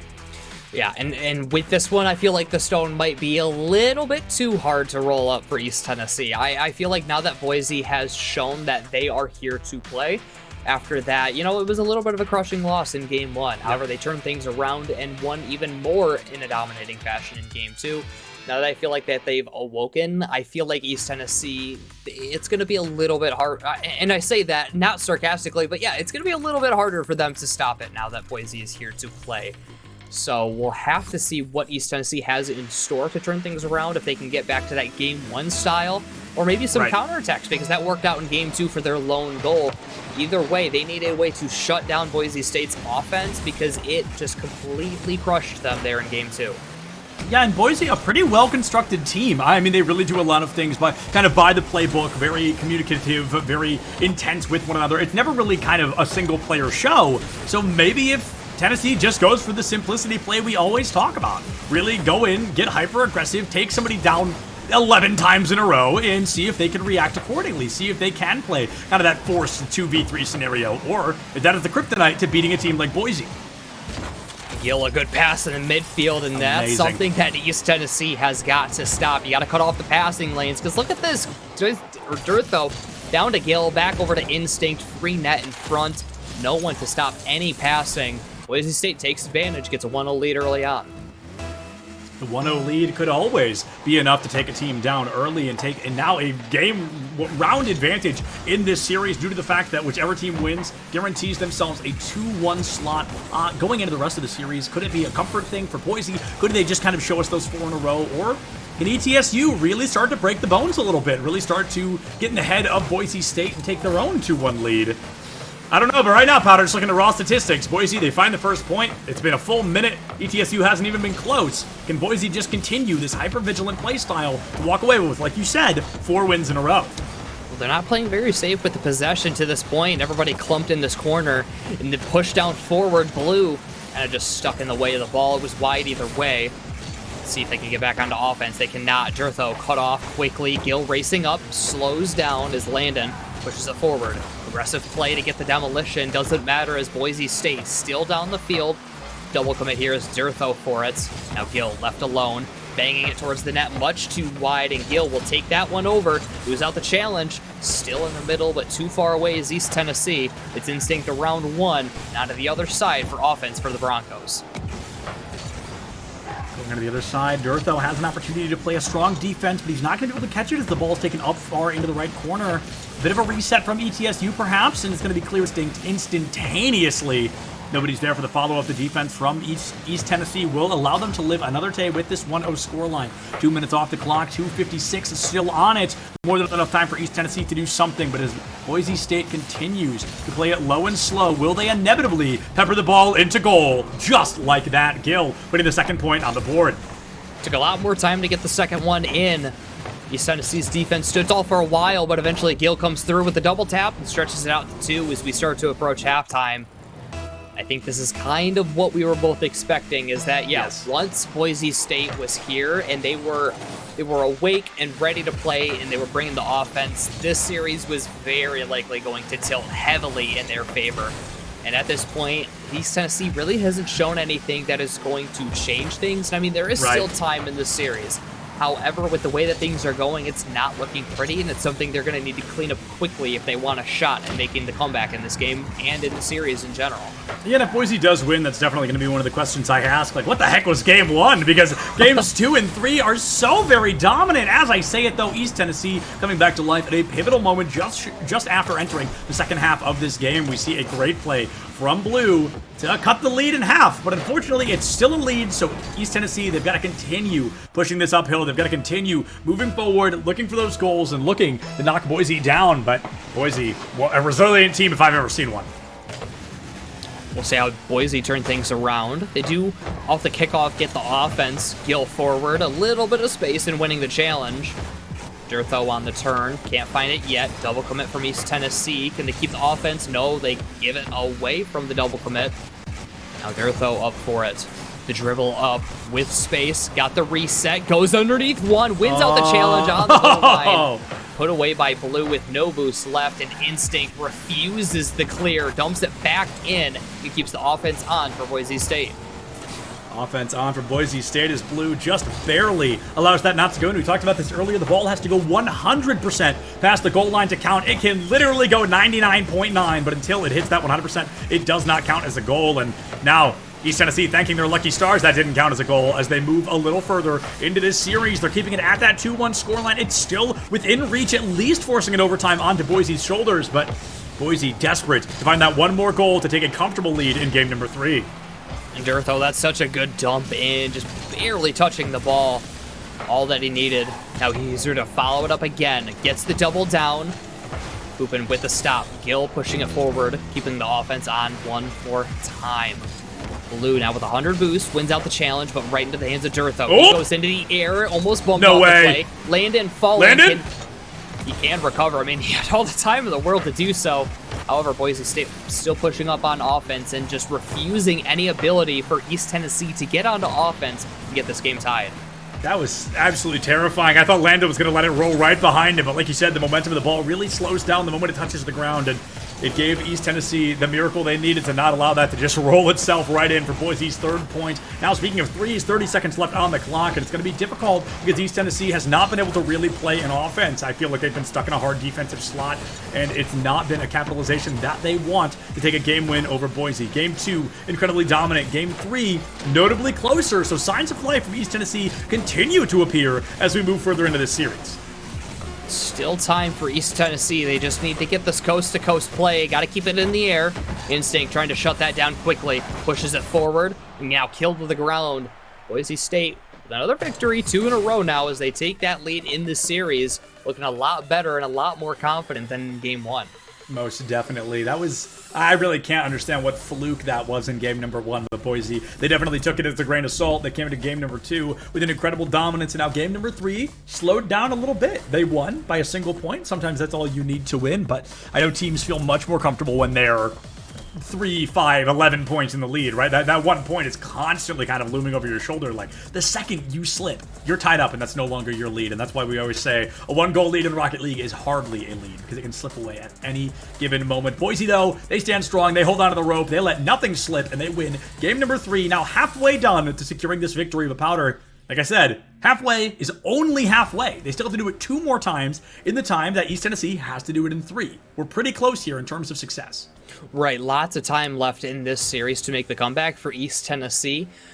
If they can return to how they played in game 1 and catch Boise off guard, because I think that was really the key, is that it was just their speed kind of caught Boise off guard again and just wasn't expecting it. Were able to take advantage when needed, and they got them the win there in game 1. So if they can surprise them again heading into future games, they might have a shot to get another win up on the board. Unfortunately, though, Boise State looks ready to take this series. I mean, that's 2 pretty comfortable wins in a row. Yep. The last one a little bit closer. So Boise State, again, it's a tough ask for East Tennessee to try to get this victory. Now, maybe with a kickoff goal, they could try to get it early on. A follow-up top shelf from Landon, and that is exactly the start that East Tennessee needs. Arguably a perfect start from East Tennessee. My goodness, they just walk in and shut down. 5-second goal, clean from Landon into the top goal there. Doesn't even need a goal post. A phenomenal start. I mean, East Tennessee, there's literally nothing better they could have done. They found 1 point, they found a lead. Now they just have to keep it for 4 minutes and 53 seconds. That's the scary part about scoring early, is it's such a double-edged sword. You've scored, you're in the lead by a single point, but your opponents have basically the entire game to answer back that 1 point. However, they might be able to build it up to 2. Blue can't get over Gill. Double commit, though, from Boise State might open things up. Instead, it's a banger clear out from the Broncos. Now it's Landon trying to get back in time to make the stop. Gill pushing forward, gets placed around him. Landon to the side, and now it's Durtho up the side. Getting the clear out. Now down in front, put away by East Tennessee. Need to get back to offense, trying to build this lead up. Boise State doing a good job of holding it in. Can't do it forever, though. Durtho on another stop. Oh, a kill. That's not what he wanted. Gill looking for the double. Can't get it. Durtho won't be able to follow. A close call there. Not exactly the placement that East Tennessee had wanted. Yeah, absolutely not the placement there. I mean, the ball just loses all form of momentum, all control, and there was a moment where anybody really could have taken it, caught out in the no-man land just in front of East Tennessee. No capitalization from Boise, though. Like you said, they had a plan, they had a script they were looking to follow, and it crumbled right in front of them. The script just disintegrated before their very eyes. Now, with a minute 20 off the clock, East Tennessee still up by 1 point. Boise beat them by 1 point. They're trying to return the favor. They want to take that lead. They want to do it comfortably, and then they want to tie up the series. They want to try and force, at minimum, a Game 6. Looking good. 90 seconds in towards trying to push for that Game 6. However, Boise State, you know they're going to wake up again soon. And this isn't even like necessarily the same as Game 1, where they looked completely asleep. They're still out here. They're still ready to play. They're playing fast, and now they just made multiple commit. One-on-one. Gill with the flick up over him, off the crossbar, and nobody is there to crash the rebound. And because of it, they've got to go back to the drawing board. Back to the drawing board, and the drawing board, a place a lot of people often hate to be, but it looks like it is building in favor against Boise State. They're not able to line anything up yet. 2:50 on the clock. We are essentially entering the second half of the game, and East Tennessee, as long as they hold on to this 1 point lead, Powder, that 1 point is all they need. It'd be the 4th time tonight we saw a team win by just that 1 point, but with more than half the game still on the table, they've got to stall out for a very, very long time. Blue banging it downfield. Durtho able to get there in time. Boise State needing to mount an offensive attack quickly. They have not spent much time in this offensive half. Instinct might have an opportunity. Drop down pass to Gill. Durtho on the quick follow. Blue on the quick counterattack. This one will find its way home. And East Tennessee with a 2-0 lead as we approach 2 minutes left. Holy cow. I mean, that is just an absolute Hail Mary shot from Blue. Goes for the disrupt on Durtho, and Boise State, perhaps they overplay their hand. Nobody is home. The entire back third is dead quiet. It's completely empty. In East Tennessee, they get a bit of a lucky, but an incredibly valuable goal. Boise State now with their own work cut out for them. Can they get one back here? That one's on, but cut away by Landon. Blue can't get the stop, resulting in more Boise offense. Instinct leaving it for a teammate. Gill underneath and gets one back for Boise State. Is now exactly 2 on the clock to get one more goal.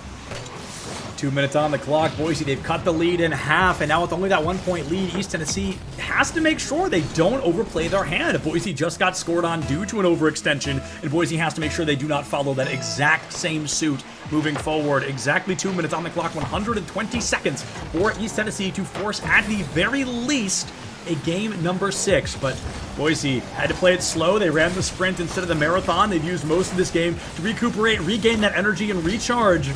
Down but not out, 100 seconds remain. Plenty of time for Dirtho to play this, but he puts it forward into the hands of Landon. Now Instinct. Can't get the offense on just yet. Shot coming out from Blue. Hooping on the quick turn, placed a little bit wide towards the other side. East Tennessee has built up this offensive attack. Boise State struggling to really find their own offense. Dirtho forward, put away by Foopin. This one's on. Can Gil get there in time? He does.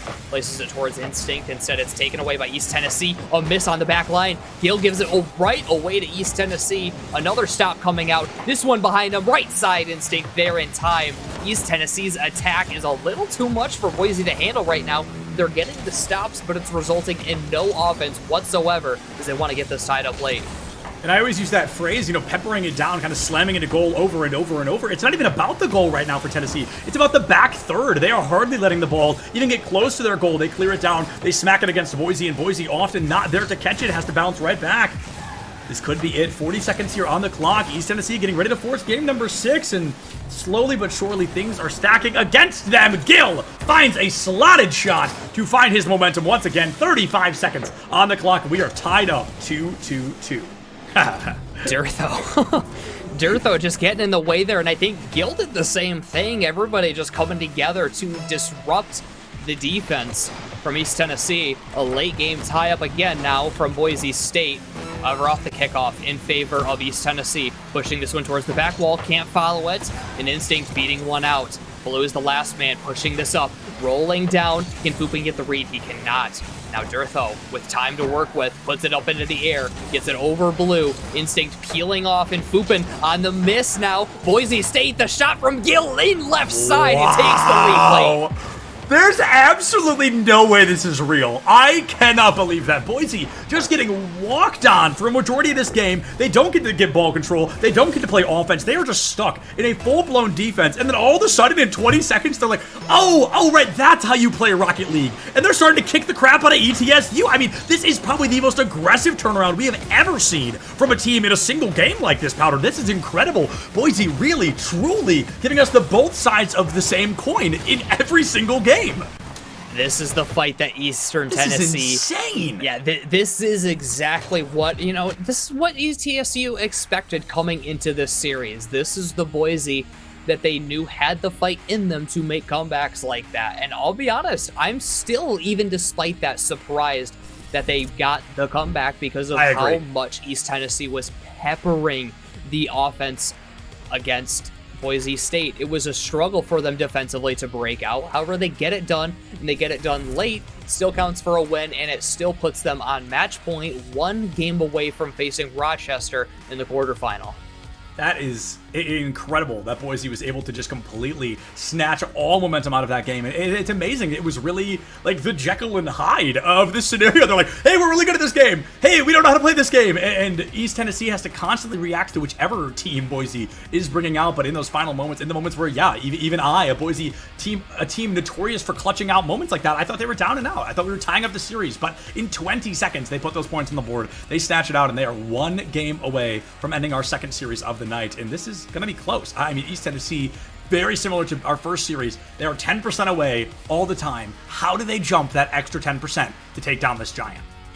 That's the tough thing right now, is that it felt like they did everything they could in that previous game to get that final 10% and get another game off of Boise State, and it still didn't even matter in the end. Boise State walks away with an 11-second goal, and they get the victory to get themselves further into the series. 1 more now away from the round of 8, and Eastern Tennessee is going to fight back and try to avoid that happening.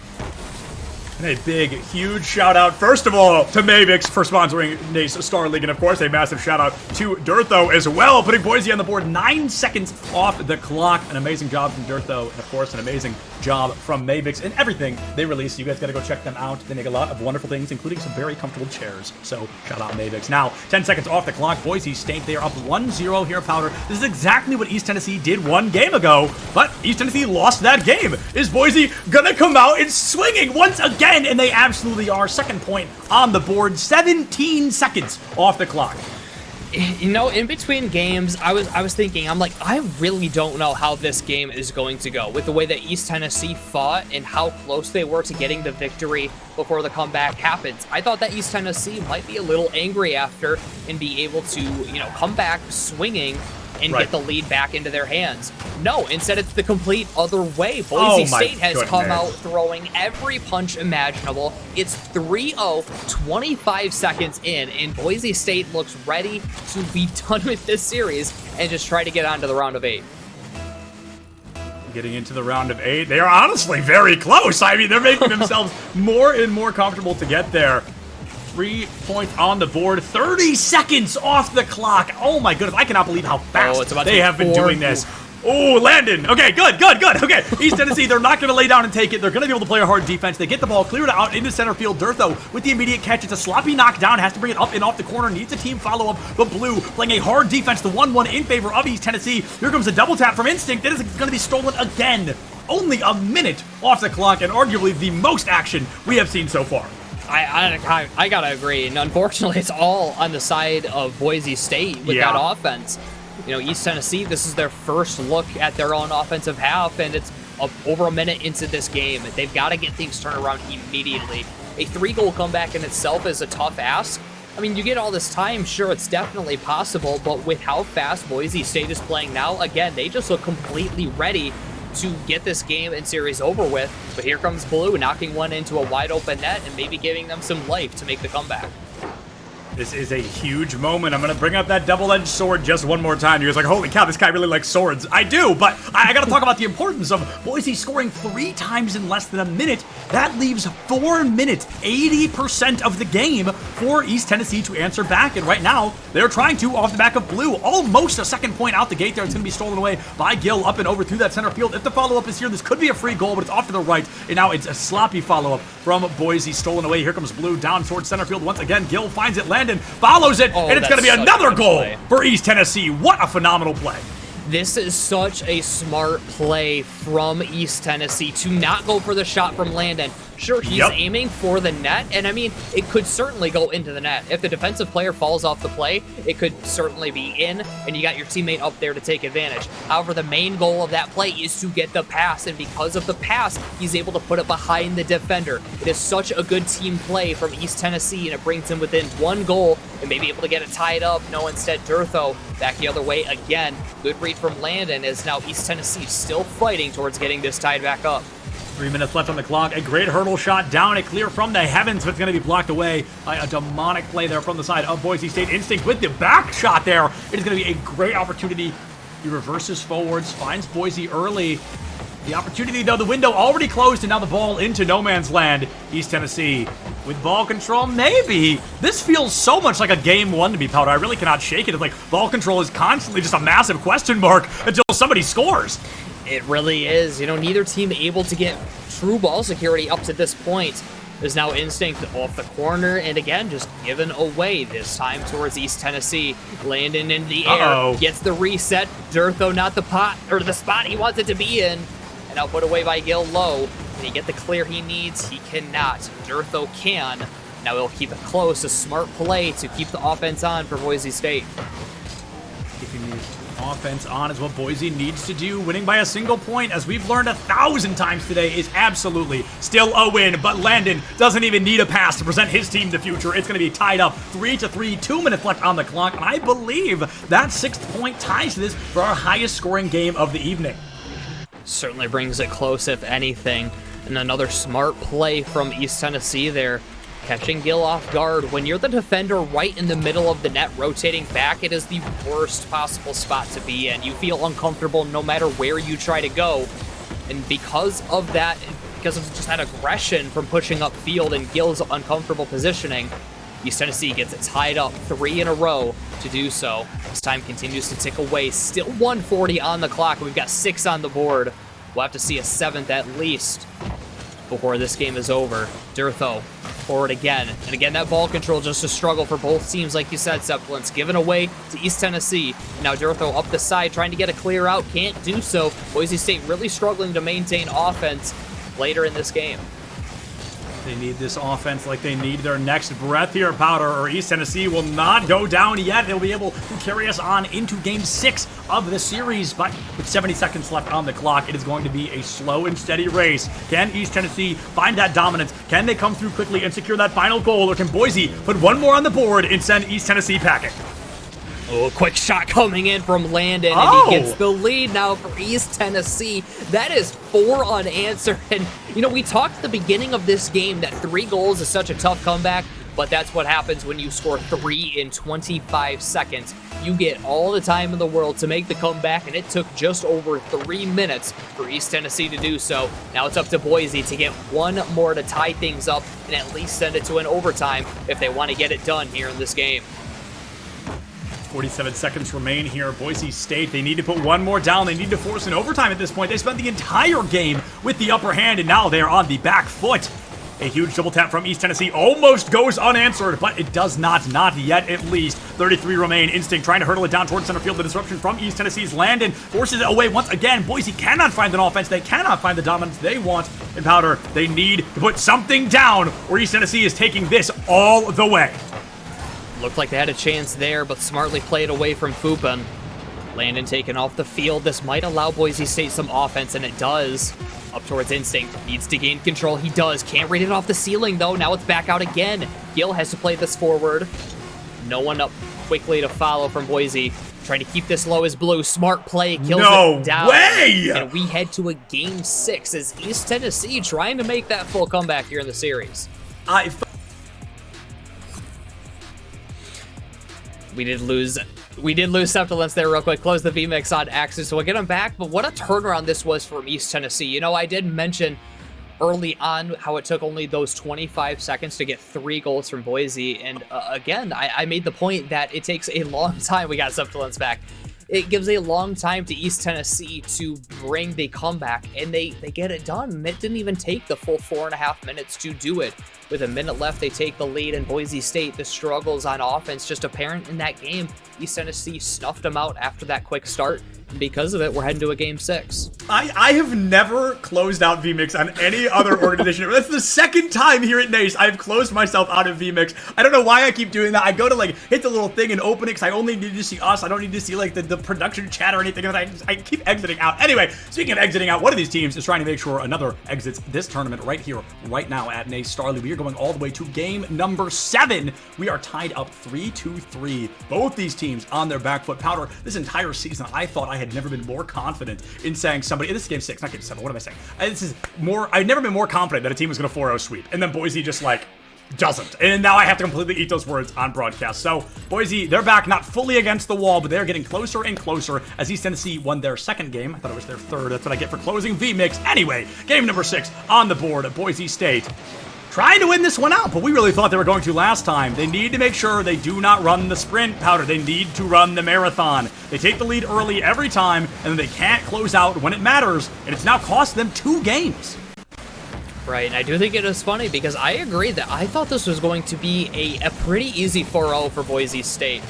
And, you know, we're here in Game 6. Durtho with another hot start for Boise State, but it's something they need to keep it up because we saw East Tennessee come back from 3 last time. So, I mean, 20 seconds in, a good job from Boise, but again, this offense needs to stay. Yep, it's that early lead, and we can't even get excited about it at this point because we've seen that early lead 3 times, you know, let's say 6 times now, and it's only worked half the time. We can't give them that full expected dominance that we see from Boise early on. We have to rely a little bit more on the long burn, on the long run here.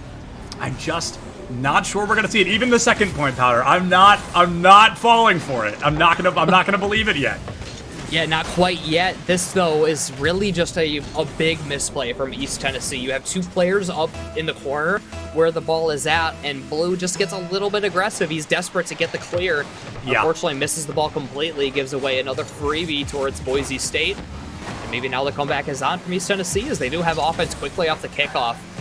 Again, we did see that comeback last game, but right now it just seems a little bit like the pressure is against them. Good push forward, unable to get the backflip is Blue.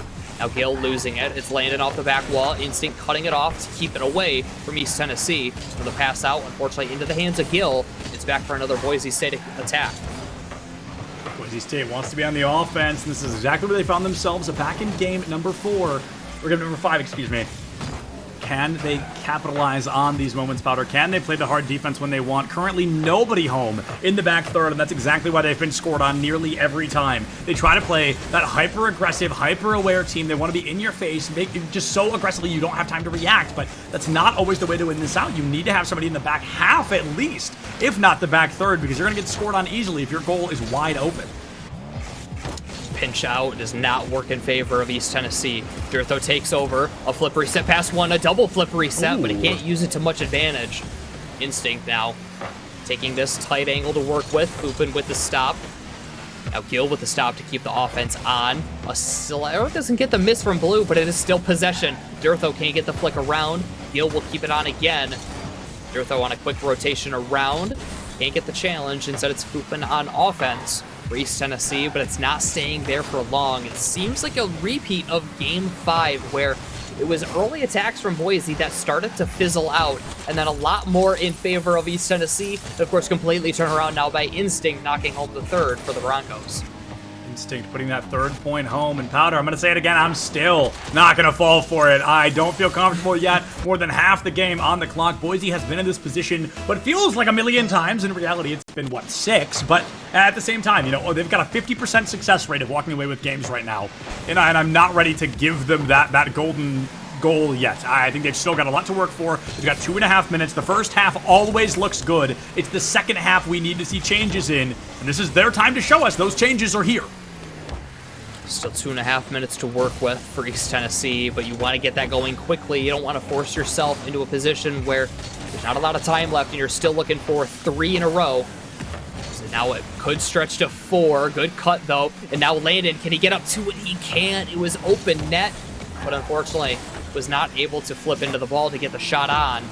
Now it's another counterattack for Dirtho, winning out the challenge into the corner. Instinct is there to follow. Passing it to Gil in the middle, and it's a 4-0 lead for Boise as they look ever so close to getting into the quarterfinal. So close, but until that buzzer's at 0, it is just as far away. As we've seen, the clutch factor from East Tennessee does exist. It is back-pocketed by this team, and they'll bring it out whenever they deem fit. Is that right now? Who knows, right? We're going to have to wait and see what this team deems important enough to really turn on their boosters. But with their backs against the wall here, Powder, being down 4-0, that's a lead we very rarely see teams come back from. And just because somebody's done it once, unfortunately, does not mean they will be able to do it twice. So maybe this could be it for East Tennessee. But Boise, they've got to survive these remaining 100 seconds.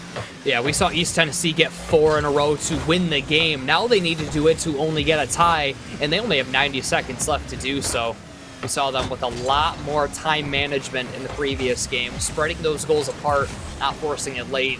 This one, again, just closer for Boise State as Dirtho adds on a 5th, and this one looking like it might be over as Rochester might be awaiting Boise State in tomorrow's round of 8 matchup.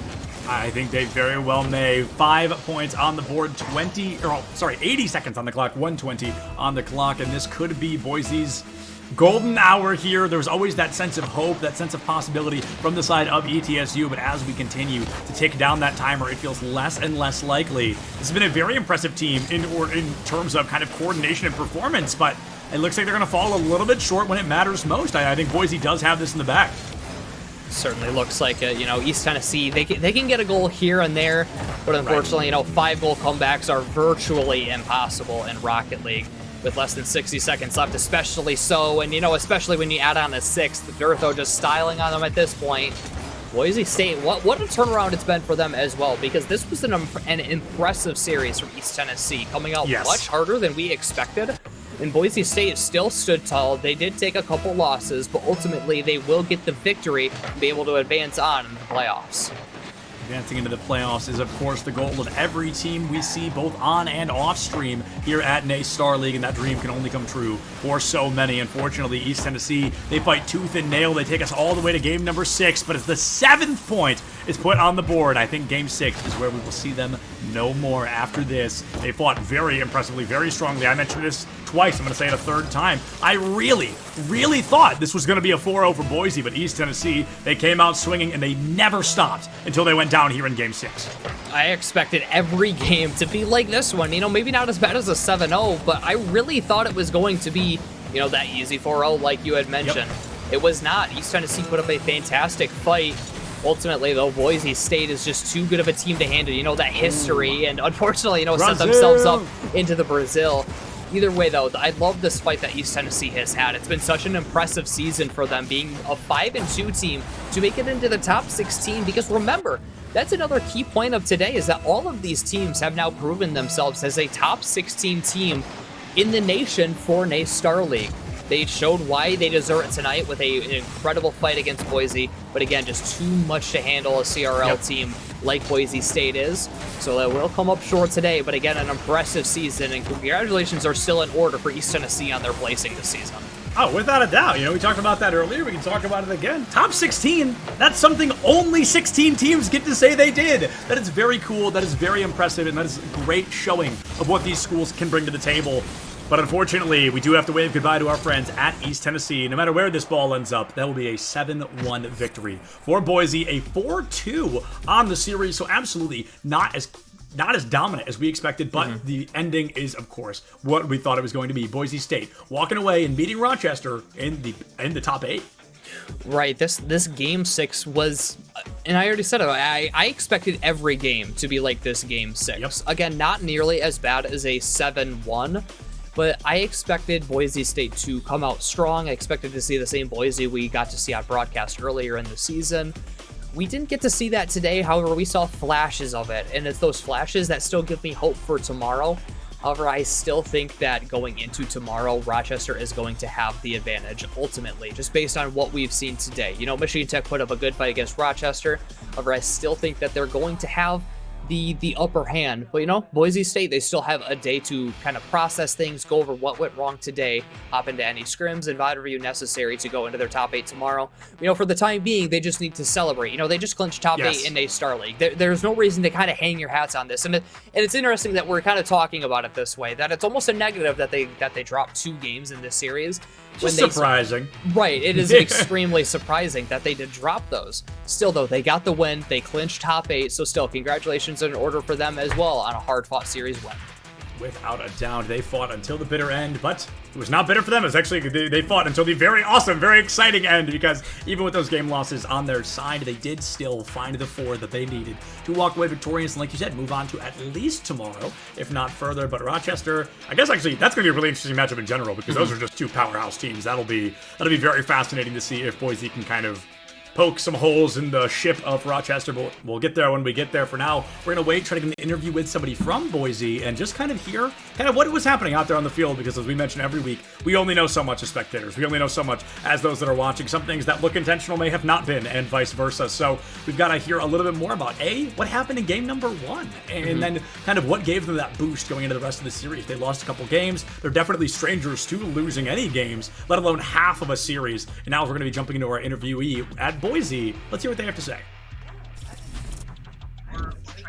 We are joined by Gil. So, Gil from Boise State. Gil, first of all, congratulations. Made it to top 8. Thank you. Absolutely huge, of course. So, how does it feel? We'll start with kind of a pseudo question. How does it feel? You guys excited to make top 8 at NACE?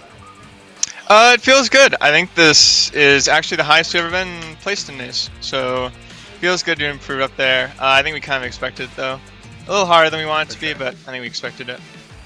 I'm so glad you said that, because that leads right into my next question. So I'm curious, Game one, I don't want to be mean, Gil, we've never met before, but game one, very not good from you guys. Very surprising. It was getting scored on after scored on after scored on, and we were on the desk just completely dumbfounded. Kind of what happened to Boise, but then you guys did come out, you did stabilize. So what was game one? Was that nerves? Was that rust? Was that lack of communication? And then bonus question, what did you do differently? What made it possible to go on and win the rest of this series? I think the whole series we were just a little, especially that game when we were just a little lazy. Not really giving in the full effort and comms we would normally like to do, so we just kind of had you would talk like, all right, we gotta like win the series actually, so that's kind of more what it was. Fair enough. And I mean, it's interesting because, you know, we were kind of looking at it, especially when you guys came back in game two and you know, had your own controlling game as well. It turned out that maybe game one wasn't necessarily a fluke for East Tennessee after I believe it was game 5 that they ended up winning. So what did you guys have to change after game 5? Because, you know, you had a few games in a row that you got the victory, and all of a sudden East Tennessee starts turning things around. So then what did you guys have to go through to try to get your guys back on your feet to then ultimately just completely crush them in the final game? I think for us it was just kind of the same thing I said before. We were just slacking a little bit, and I think we kind of showed it in that last game. Just putting in the effort really made the difference for us. That 7-1 or whatever. And then, you know, heading into tomorrow, it's fun because we already know who your opponent's going to be. We saw Rochester face up against MTU. Rochester took the 4-1 victory. So you guys will be facing them tomorrow night in the top 8. And how are you guys feeling going against Rochester? I'm not sure if you had either heard that they had taken the victory, but this is a team who, to say the least, they are a very confident team. They know what they can do, and they aren't afraid to show teams what they can do either. So what are you guys doing to prepare for a confident team like that to try to take them down? Yeah, I think we expected to play them when we were looking at the bracket. That's kind of who we thought we were going to play. It's a good team. Obviously, CRL in the East. I think they surprised a lot of people with how well they did, but from watching some of their games, they look really good on that side. So it's going to be a really fun match tomorrow. Yeah, I really believe that as well. I kind of, once you guys won, I was like, oh wow, Boise and Rochester, like that's gonna be the match of the century, the clash of the Titans for sure. But Gil, before we let you go celebrate, because like you said, top 8, that's huge, and I want to let you go hang out with your team and celebrate that moment. But is there anybody you'd like to shout out or thank just while you're here with us? Shout out to the whole program, the team. All, you know, besides, you know, really work hard for every day for this moments like this to be able to play in games here. And shout out to you guys. It's always fun to be on the NACE broadcast or different things. Well, Gil, thank you so much. A great shout out and some great interview questions as well, my friend. A huge congratulations to you and both your teammates. We only get to talk to one of you, but spread our congratulations to them, and we will see you tomorrow. Best of luck to you. All right, thank you guys so much. And with that, folks, you should know the drill by now. We're going to go ahead and send it off to a break. We've got one more Best of 7 series for you here in NACE Star League. We'll be right back with that in just a couple of minutes.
Well, welcome back, everybody, here in A-Star League. I hope you haven't gotten your fill of Rocket League, at least not yet, because we have one more best of 7 for you here, and Powder and I were just talking in the green room. This is either a 4-0 or a full 7-game series, and I really do not think it's going to be anything else. St. Clair, one of the most prolific collegiate teams in the entire country, one of the most recognizable, one of the old guard teams of collegiate Rocket League, and then Northeastern, another very talented, very impressive team, looking to be, again, our third time in a row, the Giant Slayer. They want to take down that undefeated team in St. Clair. They are not going to let that happen easily, Powder. It is the same narrative we've got now. It's the third time. Third time, maybe the charm. Can Northeastern snatch out a victory over St. Clair tonight? Yeah, this is the one that I might be the most interested in, because it is the one that feels like it could go it could go the longest. And there's reason for that. This is the 8 seed versus the 9 seed. This is where you would expect the most competition to be. St. Clair coming in 8, Northeastern at 9. And even though those records are a little bit similar, I still think that St. Clair just has that bigger advantage here, bringing out Camel, Quint, and Christian versus Shot Guy Yellow and Frazier from Northeastern. Yeah. I do think that the St. Clair roster, you know, they've been through a little bit of roster changes as of late, but these players have still been here for a while. They have this experience with one another playing, and I'll be honest, I'm not sure if Northeastern has the same. I know that they've gone through rosters over the years as well. However, I've seen St. Clair plenty of times. Honestly, this is probably the school that I've gotten to cast the most out of any other school. And so I know that this team is one of the most dangerous ones. You do not want to underestimate them whatsoever. So Northeastern, they do have their work cut out for them today.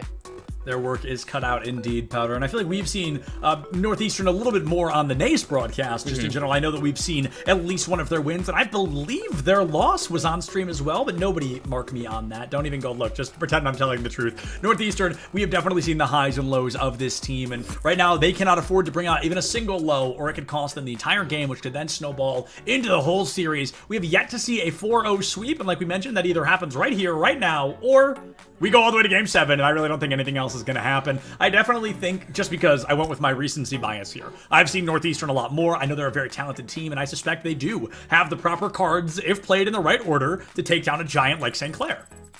Right, this is the one where, you know, we have different picks, obviously. You know, you're taking Northeastern, I'm taking St. Clair, but this is the one where I don't feel fully confident in what my prediction is, simply because, I mean, even the seeding shows us that these are very, very close teams. You know, obviously 6-1, 7-0. St. Clair has not dropped one just yet. I believe even making it through conference playoffs. They didn't need the last chance qualifier in Northeastern for their season to drop to Ole Miss, which we've talked about before when they were on broadcast. It's an odd loss to have on their record. A team that finished in the middle of their division, not even making it to conference play-ins. It's an odd loss to see.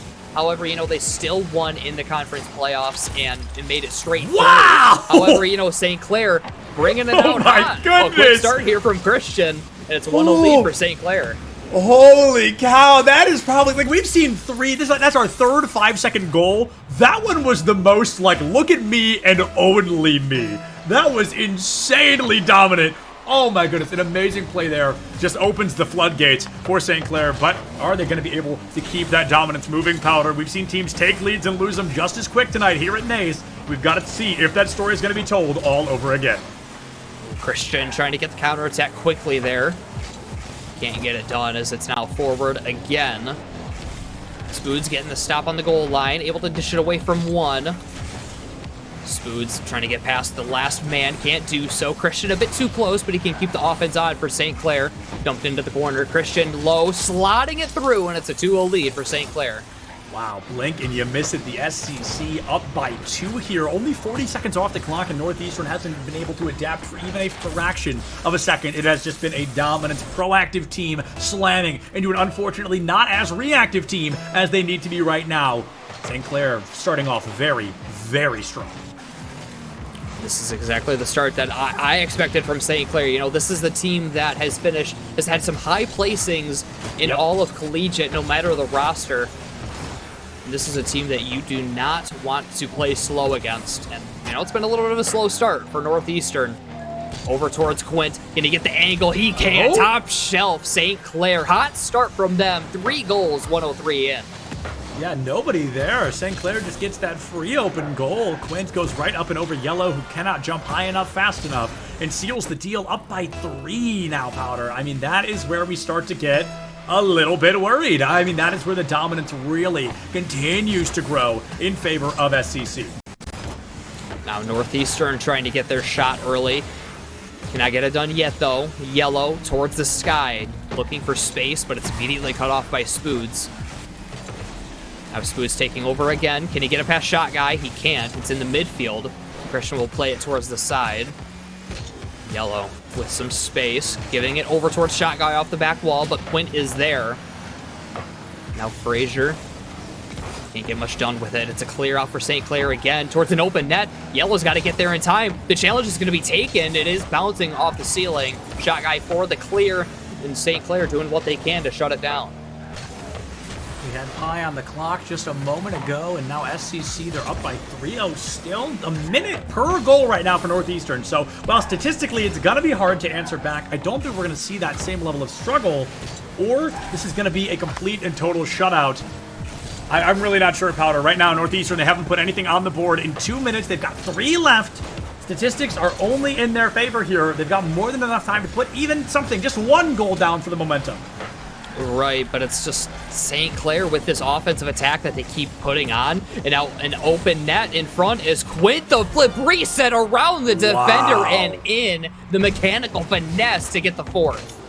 Yeah, that was really just a see ya moment. I mean, that was just a phenomenal lineup there, keeping the momentum moving for St. Clair's and not getting Northeastern even a wink of hope there, just not even allowing them to find ball control. You keep this team stuck on the defense, and they're going to play like they're a defensive team because right now they are not allowed to do anything else. No, nothing given towards Northeastern yet. We're at halftime now. It's a 4-goal crushing lead in favor of the Saints as Spoods beats out another. Is it a fifth? It is. Low shot finds its way through. And personally, I mean, this is what I expected from St. Clair. I was expecting a fast attack. However, I was not expecting Northeastern to struggle this much to catch up to it. Agreed. Wholeheartedly agreed. The fast attack is what this team is kind of scripted beforehand. We've seen them run that exact strategy. I expected to see them come out with that level of proactive play that we're so used to. And right now, Northeastern, they're just getting walked on by it. We're into the second half, just barely. St. Clair up by 5 points. This is easily the most dominant we've seen a team come out the gate, at least. This is game 1 with a 5-point lead. Completely crushing in favor of the Saints as they look for another here. Dumped in by Frazier, or Yellow now, he takes over. Gets one challenge, cannot get another. Instead it's Quint. That's towards the side. Christian taking over.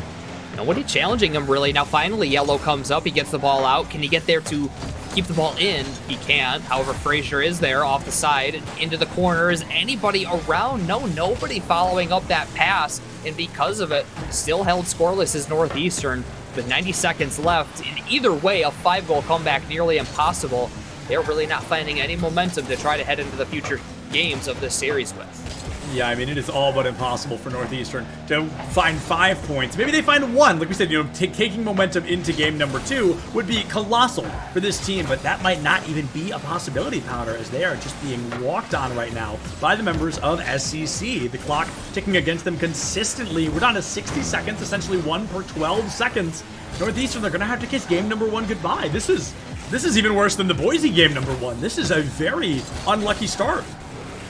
Right, and this one is, it's even more dangerous because it's the team that, and again, Zephlins, I mean, with total respect to your prediction as well, but I think with most people predicting St. Clair, this is a little more dangerous for Northeastern to fall into with a crushing loss like this. They're going to need to turn things around quickly. The shot is wide. They can't even find the turnaround there.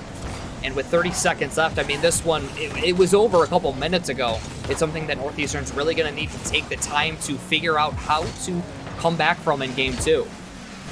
Well, on the bright side, let's go back to that traditional narrative. Game 1 is, luckily enough, only game 1. So you've got minimum 3 more to try and answer back to what this team has brought to the table. I feel SCC has not tried to hide anything. They have played the exact plan they wanted to come in here with. They're going to look to continue that forward. But, what did Northeastern watch happen? Did they kind of look at, why are we getting dunked on? Why are we getting scored on? What is causing us to miss all these goals? Why are we stuck on defense? And how can we change that? Then I can have hope for Northeastern. But right now, if we see 3 more games like that, Powder, this is going to be like a 35-0. We need a big shakeup from the side of Northeastern. Right, and that shakeup, I'm not really sure what they need right now. It felt like St. Clair was really able to do anything they wanted against Northeastern. I didn't see anything that really told me like, oh, Northeastern's doing this wrong. Quickly clean this up and, you're all good. No, it's just St. Clair's given so much space to work with, and with their mechanical ability, they're going to take advantage, and they fully did so there in game 1. It's going to take a lot for Northeastern to turn things around. I mean, maybe some aggression, but that's kind of just throwing everything at them and trying to figure out what's going to work, because Northeastern really had it cut out for them in game 1. And now down 1-0 in the series, it's going to take a lot to get the comeback in game 2. It's an insane, you can't even call it a calculated risk. It's just a risk to go for that kind of hyper aggression, that high level of play. And that's funny coming from me because earlier we've been, earlier all season we've been talking about demolitions, physicality, but we're getting to the point, top 16 in NACE. They're not going to fall for a demolition anymore. Like, they're not going to fall for that classic kind of playbook style of play. If you are going for bumps, if you are going for demos, they need to be unpredictable, they need to be risky, and they need to be valuable, or you're wasting your own team's time and making it harder for you to score. Going into game 2, Northeastern, they don't need to shake up something. They need to shake up everything to try and win this game out. Can they give us the Boise impression and completely dominate game 2 after a very unlucky game number 1? Well, early on in game 2, it is the offense again for St. Clair. It doesn't start off with a banger kickoff goal. However, still the pressure that forces Northeastern to try to get really anything out. And I mean, they do get it out, but instead it's just into the hands of St. Clair again. Barely cut away by Northeastern's defense. Space and boost for Shot Guy to work with. Double commit from St. Clair. May be able to take advantage of this. However, Frazier just plays it to the back wall into Spooz's hands. Back forward again now is Shot Guy taking over, looking to hook this one mid, dishes it off, shot cut off, another double commit from St. Clair. Something we don't see too often. We're not coming back to bite them just yet. It's back onto offense now for the Saints. Back onto the offense, a place they love to be. A full minute off the clock now, so Northeastern doing a notably better job just being a thorn in the side of St. Clair. Frazier takes it high, a great ride in off the corner, but the disruption from Christian will steal that momentum away. Plan immediately fails. They jump down to Plan B from NEU. Plan B going to be stolen away. Quint going in slowly from the corner off the crossbar, and nobody there to follow it up. That is going to be another missed goal from the side of St. Clair. Powder, we're, 75 seconds in? We're still rocking that 0-0. We are, Northeastern's defense standing a lot taller this game. Still a lot to fight through, however, only 90 seconds in. It's now Christian able to get to that in time. Up into the corner now. Can't get the follow-up.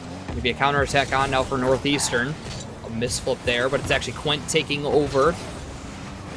Forward again is Spoods taking over off the side. Shot Guy to follow. Gives it away to Christian. Gets the challenge. Straight up into the air. Frazier a bit slow to it, but with all the time in the world, plays it forward. The redirect does not come out. And both of these teams giving every opportunity possible. Christian just banging this one towards the net. Got the demolition. Stop is still made by Yellow. Christian on the quick turn, but it's a counterattack for Northeastern.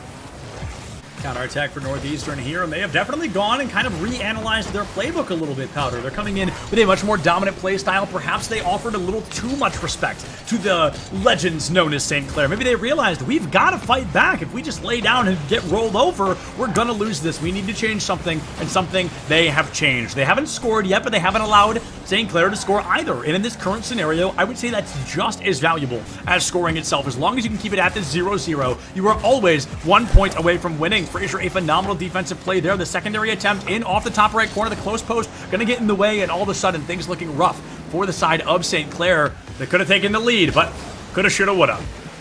I like the idea from the placement from Spoods. He was aiming for top right, and I mean, he did land it. The defender did not catch up to the shot. However, it was wide. It costs them there. There's another one placed wide. Spoods can't get there in time. Christian on the follow. Hard pinch. Double commit from Northeastern. However, it's another pinch, this time for Northeastern to get the clear. Spoods to the side. Dishes it forward. Yellow there in time. Shot Guy looking for the redirect. Spoods on a 50. That's in favor of Frazier. Can he get the double? No, it's just wide, and nobody to immediately follow. Now Shot Guy races in and gets the first lead of the series for Northeastern. Dang, 3 minutes and 20 seconds before anybody from either team was able to put anything down. A very slow burn play style, but one that looks like it may finally be paying off for the side of Northeastern. They had to play it low and slow, calm, cool, and collected, and finally they can look at the scoreboard and see themselves in the lead for the first time this series, Powder. Ooh, and a perfectly placed shot from Frazier will build it up to 2 now. With 1:34 remaining, St. Clair does not have a lot of time left to try to get this game back, try to get the 2-0 lead in the series. Oh, a double commit there from St. Clair, and both of them fall short. Not exactly what you want to see when your team double commits, but Northeastern, they did find it. I missed the double commit, but yeah, unlucky, honestly. 90 seconds remain. Demolition comes through. That's so funny. I was like, yeah, demolitions like really shouldn't work. And Northeastern was like, really? Watch this. And now they're finding some incredible demolitions over and over to open up these moments. And there's another one, a phenomenal camera catch there as Yellow takes it high. Going to be interrupted by Spoods, hurtling back towards that center field. 76 seconds. 2 goals necessary just to keep living, not even to win this out. St. Clair, all of a sudden, game number 2, notably less in their favor. They still do have an opportunity here. Spoods, though, missing it. Shot Guy's able to get the clear out. Now only a minute left for St. Clair to get this comeback. Quint off the corner. Opportunity for Christian. Plays it around 1. Tough angle to work with. He can steal the boost. That might come in handy, but they need offense to get it going. Yellow, on the miss. Spoods, however, no boost, and he's beaten out because of it. Now Shot Guy forward again. Quinn barely able to get the challenge. Christian catching up past 1. Nothing left in the tank. Still gets the challenge at the very least, but with 30 seconds left and a clear from Northeastern, This one looking a lot more favorable for Northeastern to eke out the win. They're definitely looking to find this win, Powder, and they're going to keep trying until they've either won it or they have to say goodbye. And right now, Northeastern looking to guarantee at least a game number 5. 13 seconds left, 1 goal per 6 seconds from St. Clair, and that is all but impossible in this game's form. I think I'm going to have to give it to him here, Powder. I think Northeastern has done it unless St. Clair gives us the miracle, almighty play of an absolute lifetime in this next 5 seconds. It will have to be a kickoff. With 5 seconds, it's a bit tough. You know, you don't have to necessarily pop it up immediately, but shortly after, you got to get it off the ground. We'll see what kind of gameplay they go for. They're off the kickoff. They do go for a fake. They lose and it! It rolls up the field, so they do have an opportunity. One has been taken off the field, pushed back forward into space. Now Quinn, not a lot of boost. He's on the back wall. Yellow just aiming straight for the ground, and he does get it for Northeastern to tie the series. Northeastern tying the series up quickly, and folks, it wasn't a 4-0, which means it's probably going to be a Game 7. Only 2 games on the board right now, but it's a 1-1 tie-up, so we are essentially jumping into a best of 5 normally, right? Yeah, best of 5. So we've lowered it down from the BO7 to the BO5, and which one of these teams can thrive just a little bit faster to walk away with that win? I really don't know, Powder, because game 1 was so dominant. It was so strong for St. Clair. And then Northeastern, they shake up everything. They stop trying to play a hard defense. They stop trying to be kind of a scared back foot team. They become that reactive team. And they beat the snot out of St. Clair a little bit. I mean, that was a very dominant turnaround and a necessary one if they wanted any hope of winning this series. It almost feels like St. Clair showed a little bit too much of their hand in game 1 with how much offense they had and how much they were able to show off against Northeastern. Yep. Northeastern was able to see it all, was sitting there for the minute between games 1 and 2 and figure out how to adapt to it, and they certainly did. They got the victory 2-1, and I mean only 2-1 because the goal wasn't scored until 5 seconds left. So they shut out St. Clair for the vast majority of that game, and I do think it was the adaptations between games 1 and 2 that really allowed them to snuff out the offense and find some more for themselves. So now it's St. Clair's turn to adapt. They had a dominance, they got adapted on. All right, let's shake it up. Your turn to show us what you can bring to the table when plan A doesn't work. What does plan B through Z look like? Do they exist, or are you playing it on the fly? Let's find out right here as St. Clair returns to the field to try and take a game advantage over Northeastern, but Huskies, they are coming out proud and loud, and they want to try and win this one early. Early offense for Northeastern, given right away to St. Clair, though. Into the corners, Northeastern is attempting to get the break out. Yellow towards the other side, but given away to the Saints. The Spoods will come up around this, losing the pinch. One was taken off the field. It was the last man. Christian, a smart play to go straight for the ball. Now Shot Guy trying to dish this one in, can't get it done. Spoods on the dribble. Losing control there. Frazier back in again. Shot just wide, but a miss coming out. Went with no boost. Gets it forward and a little bit behind Yellow. To at least try to get an offense on. However, it's been a little bit of a struggle for St. Clair, and those struggles still remain as they are not sustaining the same offense that they had in game 1. Yeah, the same offense is definitely not there. I'm going to use the analogy again. You know, running that sprint instead of that mile can be so unbelievably dangerous, and I think we're learning why right about now, Powder, to be honest. This is just a little bit of fatigue kicking in on the side of St. Clair. The offense not as smooth, not as clean, and I think Northeastern is fully aware of that as well. I mean, they're just going for an absolute dominance here in game number 3. No points on the board, but the longer we go without scoring, the more likely it feels to me that Northeastern is going to sneak away that win, because that seems to be their win condition. That seems to be how they sneak away with these victories, is they just don't let St. Clair score. Okay, you know what? I'm still going to finish the point. They just don't let St. Clair score, and then they can score late. They can capitalize. They can sneak in almost. But now, that sneak no longer on the table as St. Clair does steal away that win. Last man there on the defense, a little bit too eager to try to get the stop. Yeah. When able to flick it up and in. And Christian off the kickoff, trying to build up more for the Saints. Goes underneath one. Shot Guy can't catch up. Smooths with an open net. Frazier reading it immediately and cutting it off. Can't get the full clear out yet. It is stuck at midfield. Went on the flip reset. Can't get it under Shot Guy. Weak shot from him. Spoots to take over. One taken off the field. Gets the reset to advance this further. Yellow into the corner now. And Christian will keep it on and in. Not for long, though, as Frazier over one. Open net. Spoots getting back. Perfect placement around him. Gets it in. And then NAU tie it up. NAU, they tie things up quickly here. A huge, huge play from them 2 minutes off the clock. They've reset the score, essentially. A 1-1, it's just a complicated 0-0. And Powder, something amazing just hit me. The beginning of this season in A-Star League, we saw 10 3-0s in a row. We did not get a single bonus game, and now tonight, we are getting 3 series that go at least 1 game into those extras there. It is not a shutout in anywhere, and that goes to show the true caliber of these teams and how close they all really are in talent. There no longer are free wins. There's no cleanup games. You have to earn these victories every single time when you get to the top 16. You certainly do, and all of these teams tonight have been fighting just beyond hard for the victories, and each series has been getting a little bit closer. You know, we saw 4-1 at first, a shot guy dishing one in. We saw 4-1 to begin the day, then a 4-2, and I mean, we said it, this either might be a 4 or a 4-3, and with the way it's going, it certainly could be a 4-3 with the way that Northeastern now is starting to get a little bit more momentum to try to get this lead and get themselves in series advantage. And that momentum going to be mighty painful against them, against the side of St. Clair, that is, as Northeastern is really starting to figure out they don't need to play the early game, it's all about the late game, and St. Clair responding with a late game goal of their own, immediately snatching that win away, that lead away. And right at halftime as well, Christian, the placement low. Quinn, good job staying out of the way. It can be tough to recover and keep out of the way of the shot on. Gets it done, though, and St. Clair ties up the game immediately, which could be huge. Oh, no, and a miscue off kickoff. Northeastern suddenly give away the lead, now in favor of St. Clair. Oh, my goodness. Spoods was ready. I mean, oh my goodness, that is mighty, mighty unfortunate if you are rooting for the side of Northeastern, but perhaps you cannot count your chickens before they hatch, as we still have the entire second half of the game here. St. Clair, they've gone up by 1. I don't think they can really feel comfortable till they're up by like 3. Right now, there's more than enough time for Northeastern. One half-decent play from NEU will tie this series up again. I like the pass out from Quinn over towards Spoods to get the clear. Shot guy's a little bit slow to it. Now Christian is able to keep it in, and Quinn will fully keep it in. Spoods smartly turning back now.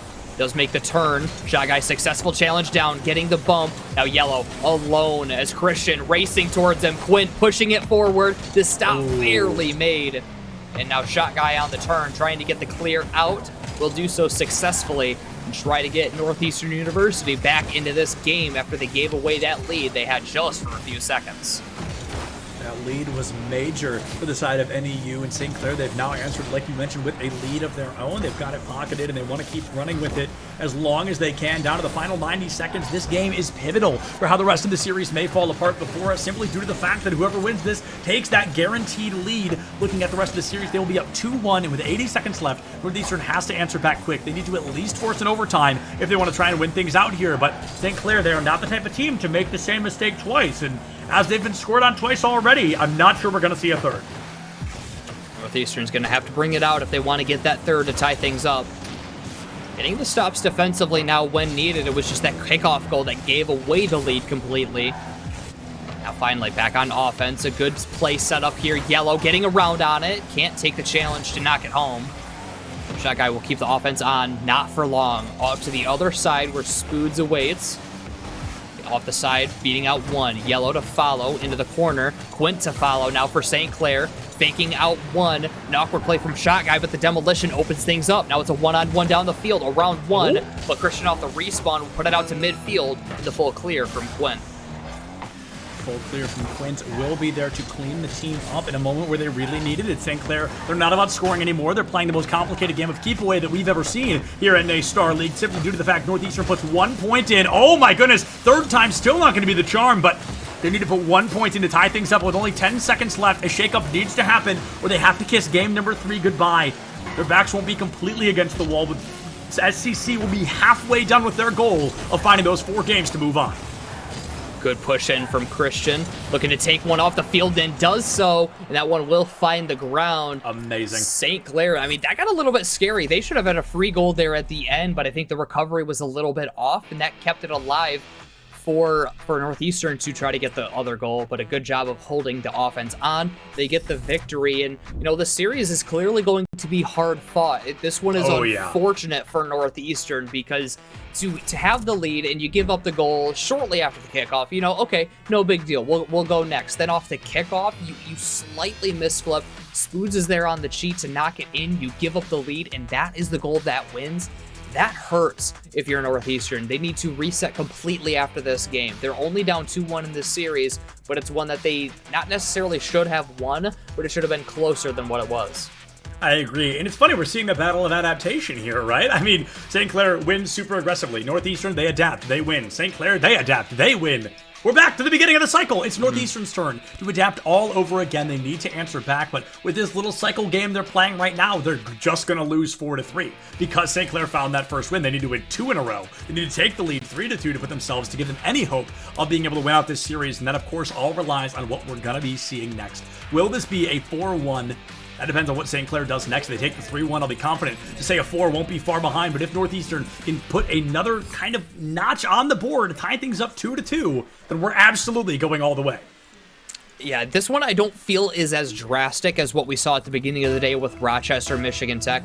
I mean, in that game, I said that if they don't get it done now to tie up the series at 2 apiece, I don't think there's a single shot that Michigan Tech takes the win, and that's what happened. Michigan Tech lost that game and ended up losing the series after.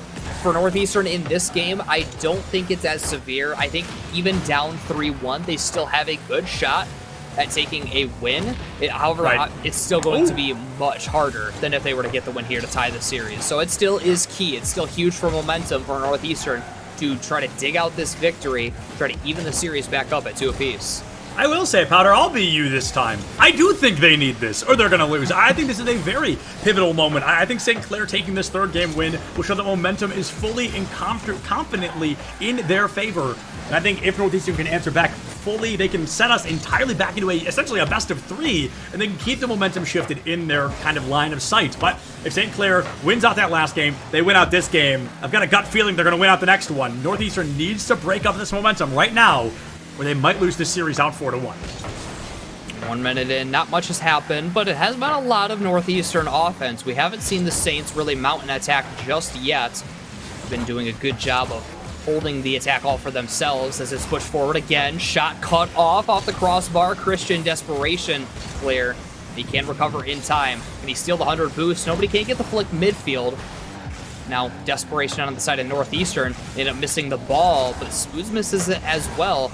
Little bit of awkward play from both of these teams to start off this game. It's 90 seconds in. No one's really found anything just yet. A bit of awkward play indeed. Nobody's really felt particularly comfortable kind of taking a dominant early lead. It's been a lot of back and forth, very reminiscent, I always say, like a true game 1. And that is really how this feels. It feels like nobody has that ball control. Still trying to figure out who's proactive and who's reactive. And honestly, this is almost a bit of a psychological reset, a mental reset from these teams. As like I mentioned, Northeastern, they really need this momentum. They really need this win. And it looks like they're starting to remember that. Coming out strong with our first goal 2 minutes in. A great play here. Frazier over towards Shot Guy, just places it behind Spoods racing up. And that's important is because with the players' forward momentum, anything forward of them is a massive risk to get saved. Anything behind them is pretty much a free goal. And he does get it done there.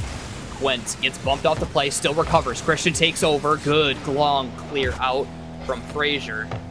Northeastern's play up to this point now has been a little bit better than what we've seen previously. You know, got the stops when necessary. They have the goal. Now it's just about maintaining it. Maybe they can build up a second. Christian, desperation save. Gets it done. Now Spoods taking over. Sees Quint in front. Can't get the pass over. Now it's Christian to try to keep it going.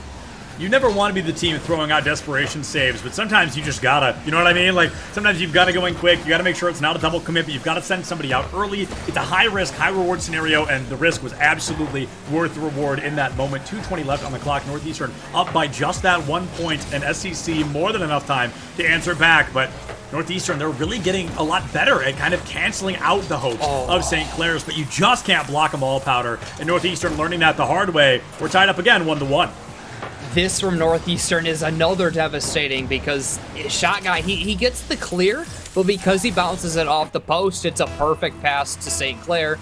They take advantage again, tie up the game. Northeastern, it's hard to call that even a mistake. It's just an unfortunate play that happens because of the pressure the Saints put on. Now it's something that they're going to have to fight back from again. You know, tie it up. They didn't give away the lead on the kickoff this time, so more hope towards them. However, they still need to try to shut out this St. Clair attack, and it's not going to help when you double commit. It's an open net for Spoods. Can he slot it in? What a save on the goal line from the defense. However, the attack is still on for St. Clair. Christian getting the challenge in the midfield. Shot guy is there to clean it up. Now it's out towards midfield for Yellow to take over. Yellow to take over. They try to go in quick, get it set up in front of the goal, but nobody's there to capitalize on that moment. Cleared out immediately by St. Clair and hurdled right back. Northeastern, they want their own time to strike. Spoods looking for an opportunity into this far right corner, but it's Quint who comes in quickly off inside the goal, and Spoods a phenomenal follow-up to seal the deal of that second goal. St. Clair going up 2-1, still 80 seconds remaining. That is a well-communicated play from St. Clair. You can see Spoods going for the ball, but he doesn't want to just touch the ball. He wants to get a touch that chips it up. It slows down Northeastern and catches them a little bit off guard. And because of that, a teammate has the time to race up, get the pass to him, knock it home, and off the kickoff, they get another goal now to stretch it to a 3-1 lead with only 1:14 on the clock. Absolutely huge. I mean, they take the lead, then they double it. They're up by 2 points now. 74 seconds remain for Northeastern to answer with much of anything, but St. Clair, they're really coming back in this end game once again. It feels like they can never really find their footing comfortably at the start, but as soon as they get in there, it's often hard to dislodge them. Northeastern's going to have to figure out a way to do so with only 1 minute on the clock. Otherwise, they will fall down to match point. And you know, Semplins, at this point, I think I got to agree with you that if Northeastern does not take this very well could end in a 4-1 for St. Clair. The further we get towards 0 on the clock, it's looking like that might be the case, as St. Clair just holding everything they can, refusing any shots. There's another clear out, a slow one to keep Yellow away from it. Approaching 30 seconds now as Northeastern really struggling to break the defense for St. Clair. Spoods on the dribble, no boost left, gets bumped off the play. Now Yellow takes over, tries to get back the other way to try to get one more and get this game tied up. Want to tie up the game, but with only 16 seconds left and a 2-goal differential, I think it's going to be all but impossible for Northeastern here. They had the momentum, they let it slip, and now they've lost a pivotal moment to succeed. Spoods slamming that nail into the coffin. Only 9 seconds remain, a 3-goal differential. 1 goal per 3 seconds is all but impossible here. St. Clair would essentially have to put their controllers down to allow something like that to happen, and I just don't think we're going to be seeing that here today at Nace. I think St. Clair, they've won the third, Powder. They're only going to be 1 away from finding their spot in that top 8. And you know, at this point, I think I really do have hope for them to get it done in this next game with the way that they have kind of turned things on here late. And I like that you pointed out that, yeah, a lot of their momentum does happen late in the game. They don't get it going very early. And most of the time, Northeastern is actually the one getting the first goal of the game before St. Clair starts to warm themselves back up in that game, get it going, and then put an absolute onslaught onto the net and build out a 4-1 lead that ultimately now has them on match point to try to get into the top 8. Yeah, absolutely. And I can't help but think of that analogy where it's kind of like you often see it in cartoons where the very tall person will like hold out their arm and hold the angry short person at bay, and then they just tire themselves out. That's almost what this feels like to me. Where at the beginning of the game, St. Clair's like, okay, do what we can, but getting scored on isn't the end of the world. And then by the time Northeastern burns themselves out, St. Clair's there to dunk 4 goals in 90 seconds. It really does feel like that slow caliber burnout style gameplay that is working really well for St. Clair right now. And now, Powder, they are a hypothetical 1 goal away from finding their spot in the top 8. And again, I really do think it's going to happen at this point. Northeastern hasn't shown anything to me that shows that they will be able to turn things around. You know, maybe they'll get another solid game and take 1 more. I don't think that they're going to be able to win 3 in a row against the St. Clair team, because it's just another one of those situations where St. Clair's getting to do whatever they want. And the thing is they're not really just full sending it towards the offense. They're taking their time. They're setting up an attack. The 1 goal I really liked was the one where Spoods just chips it up. They take their time on the pass, get the shot on and perfectly placed, and they walk away with another goal. And it's plays like that that help me think that St. Clair is going to be able to get this done and be our next and final team of the night to make it into the top 8.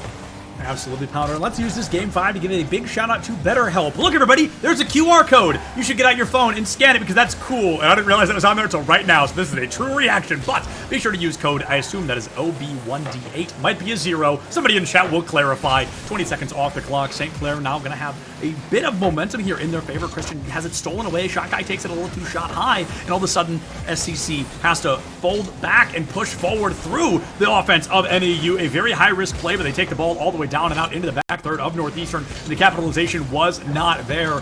They possibly delayed the inevitable, but the inevitable will always find its way to come to fruition unless Christian can get in the way and stop that shot once again. Dumped into the corner is Northeastern. You know, similar starts to what we've been seeing throughout today, where they get the offense a lot to start off, but cannot finish it out late. Went now to the air, maybe looking for a St. Clair lead early on, which we haven't seen too often. Can't get the double from Christian. Spoods will hold off and allow Frazier to just bang this one out into the hands of Quint. Looking for the back wall again. A miss now, taken advantage of by Christian. Top left shot is in. St. Clair's got their early lead. Christian, you snake. Oh my goodness, what a sneak in there. Goes right between two defenders underneath and then over the double commit. All three members of Northeastern have their ankles broken by that shot, and now St. Clair finds themselves up 1 point, a minute 20 in. Right off the kickoff, it's in their possession again. When trying to get a bump, can't quite do so. Yellow forward for Frazier now to get the full clear. And the offense on, shot, cut away by the defense. Won't be able to recover in time to get the stop, so instead it's a challenge back towards Frazier. Gets a touch towards the side. Can it be followed? Northeastern, they are getting the follow-ups when needed, but they aren't able to build offense from it. Now a good pass in the midfield. Yellow needing this shot. It's high. Is there a follow-up? It is wide and into the corner. This Spoods now. Like this one slow and towards the midfield, just playing it away from Northeastern, who still gained possession. Can't get an attack mounted just yet. The pass up for Spoods is a bit too far, but it's still St. Clair offense for just a little bit. St. Clair offense, they've burned 2 minutes off the clock. They only need 3 more. Winning by that single point is absolutely possible. It will be the 4th time tonight we saw a team win by just 1 point, and now St. Clair trying to be that 4th and final. Trying to look for their 4th and final. Like you mentioned earlier, Powder, if they win this, we're done for the night. They're going to be the last team tonight to secure their spot in the top 8. Can they do it? That's the question on everybody's mind. Let's take a watch and find out what happens next as we enter the second half of game number 5. And speaking of teams making their way, a close call there. It was going to take us through the bracket real quick, but Northeastern making it a little bit close here. Another stop made by St. Clair, but yeah, you know, you mentioned that this is our last team. Oh, and of course they score again. Now Northeastern is able to get it tied up. 2:20 left on the clock. Powder, you want to try to say it one more time? So if they score again, maybe we just don't bring it up, but just give it one more shot. I'll try. We might have to wait for the kickoff here and see what happens with the kickoff. See what happens. It is. Oh my goodness. You know, it is in favor of Northeastern, and they seem to like to score when I'm trying to run us through the scores.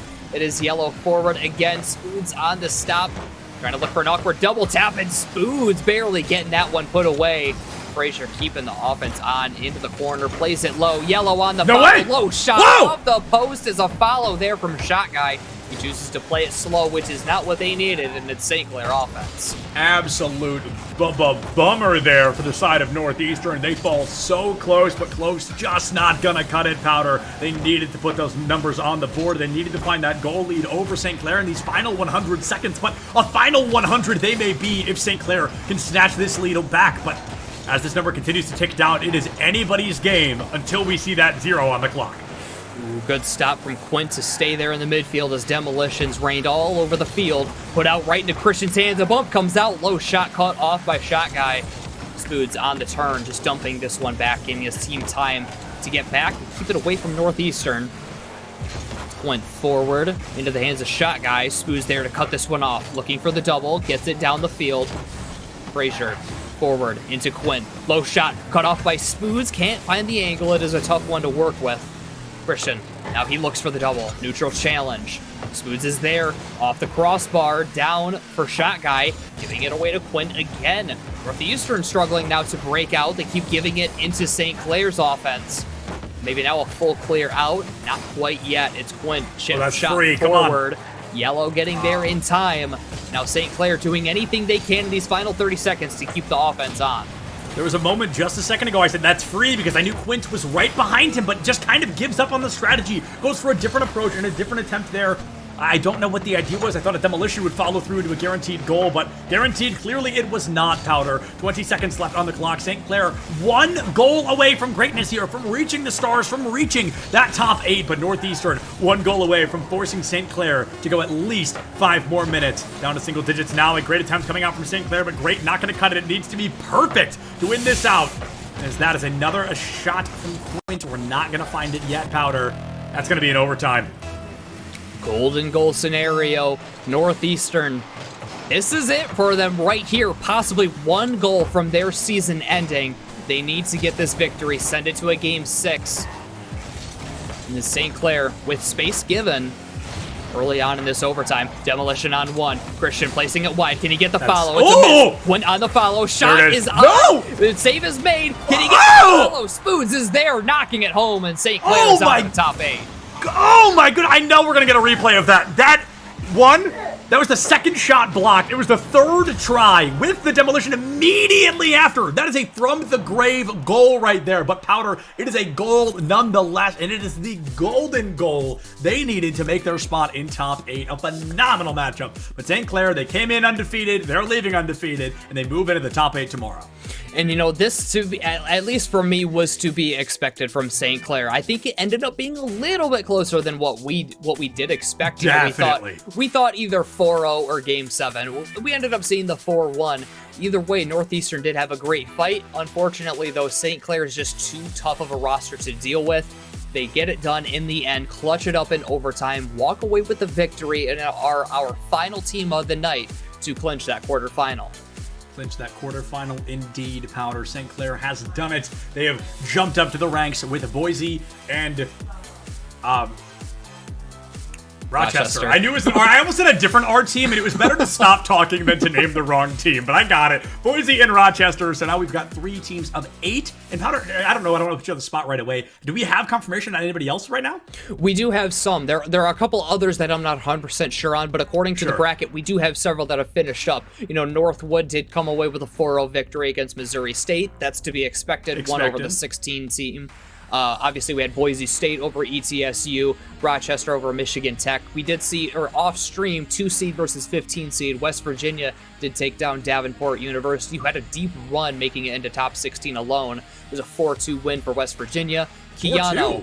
Yeah, it was, it was a pretty good, I mean, it looked like a good series from Davenport, considering we've seen West Virginia play.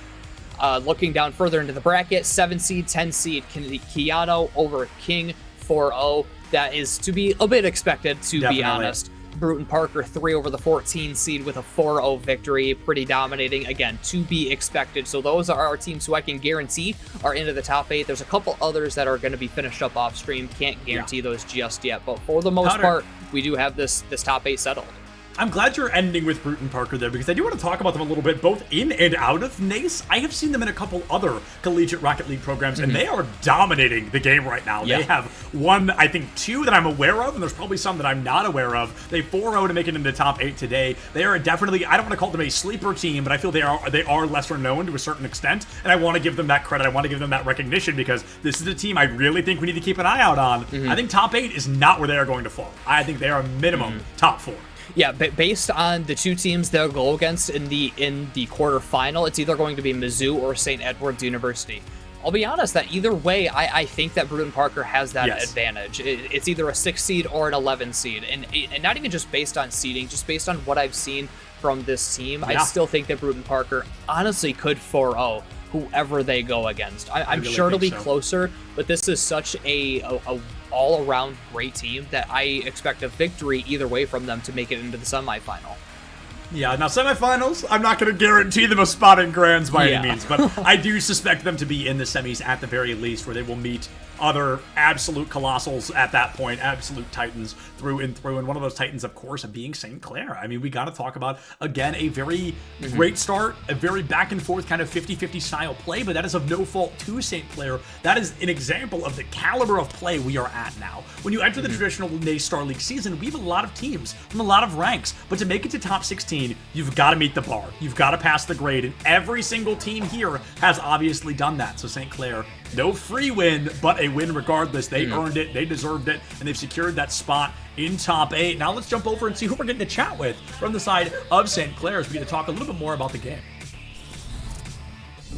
We are joined by Spoon. What's up, guys? Hello. Of St. Clair. So, hey, first question, kind of a fake question, but a real one regardless. How you feel? You find the victory, you guys win it, you're in top 8. Yeah. I'll be honest, we're all right. It was a pretty rough series for us to be pretty straightforward. They're a good team, but we know we should be beating them 10 times out of 10. But they played us pretty close. A lot of bumps from them, so we were a little bit tilted, but we're happy you came up with the dub. Sure. Yeah, sure. So I know that you guys are also, at least what we were told, you brought a substitute in today for a top 8, Yeah. or a top 8 potential game. So what was your mentality, what was your mindset kind of going into that? What were you looking at? Like, okay, we've got a sub, Synergy's going to be a little different. What did you do to make sure you could still win? Well, actually, we're kind of like a 4-man roster. I don't know if you guys are familiar, Okay. but CCA Open is like a CRL sort of a subsidiary tournament. I did play with Christian and Quint. But yeah, we do switch up the roster quite a bit, so we do have synergy. We're pretty confident no matter who plays, to be honest, regardless. We're all 4 pretty good. We play well together. Right, and so you guys mentioned that you were a little bit tilted, and I know I'm a little bit surprised only because it still felt like you guys had the majority of the control of this series. Obviously, you did drop 1, so what were you guys trying to work through that tilt and work through the frustration of not playing up to your peak potential? Yeah, I'll be honest, I'm interested. I'm finding it funny that you guys say that. I think games 4 and 5, they had us on the ropes a lot, actually. It just felt like we were out of boost a lot. Couldn't really gain possession. Again, their bumps were like really, really annoying. I think the biggest thing was we just tried to slow it down, support each other a bit more. We were leaving each other back in a lot of like 1vx scenarios, like 1v2s, 1v3s, just really tough spots. So we tried to tighten up the gaps a little bit, play a little slower. And that started to work towards the end, but we knew we had it. It was just a matter of keeping the mentals tight, so to speak. And now heading into tomorrow, you guys, if the bracket is correct, it looks like you're facing off against Northwood University, who, we would expect to be there either way. So, that's a tough opponent. Obviously the best collegiate team in the world at this point. What are you guys going to be trying to do to prepare to hopefully try to bring down the Titans of Major Rocket League? Yeah. I mean, obviously, you guys know Northwood's insane. We played them last year at Worlds. They beat us there too. I think obviously it's tough. I think the biggest thing is play extremely aggressive against them, just like ego challenge a lot. I think they do usually start series a little bit slower. So I think the only way we win it is if we take either the first 1 or 2, and then maybe we squeak out the third. But yeah, they're obviously a really good team. We'll go and respect them as usual, but we'll do our best. Yeah, most definitely. I wholeheartedly believe that, no doubt about it. Spoons, one question for you, and then we'll let you go celebrate with the team and get ready for tomorrow. Just a shout out. Anybody you want to shout out? Anybody you want to thank? Oh, sure. I know my mom's probably in the chat, so shout out to my mom for supporting. Quinn's parents as well. They're asleep because they're in Germany, so it's I believe almost 4 a.m. for them, but usually they're out here watching all of our games. Yeah, Christian's parents too, honestly, all of us. Our parents are super supportive. Shout out to our coach Mike, who passed the torch this year. He's expecting a baby boy, actually, so congrats to him. And yeah, shout out Saints Gaming, man, for giving us a platform to compete. We appreciate it, guys. Thanks for having us on. Absolutely. Hey, big congrats and best of luck tomorrow. Cheers. Thanks, guys. Have a good one. Of course, you as well. And with that, folks, unfortunately, as all good things must, I believe it is time to bring NACE Star League to a close. Only for today, though. Weirdly enough, we will be back tomorrow. I don't usually say that, but we've got more Rocket League tomorrow and on Wednesday. And then I think there's also Valorant on both of those days as well. So please be sure to go give those a check out. We love each and every one of you. A big shout out to all 6 teams who came out tonight. Check your posture, drink some water. Don't forget to love each other. We'll see you tomorrow for some more NACE Star League action.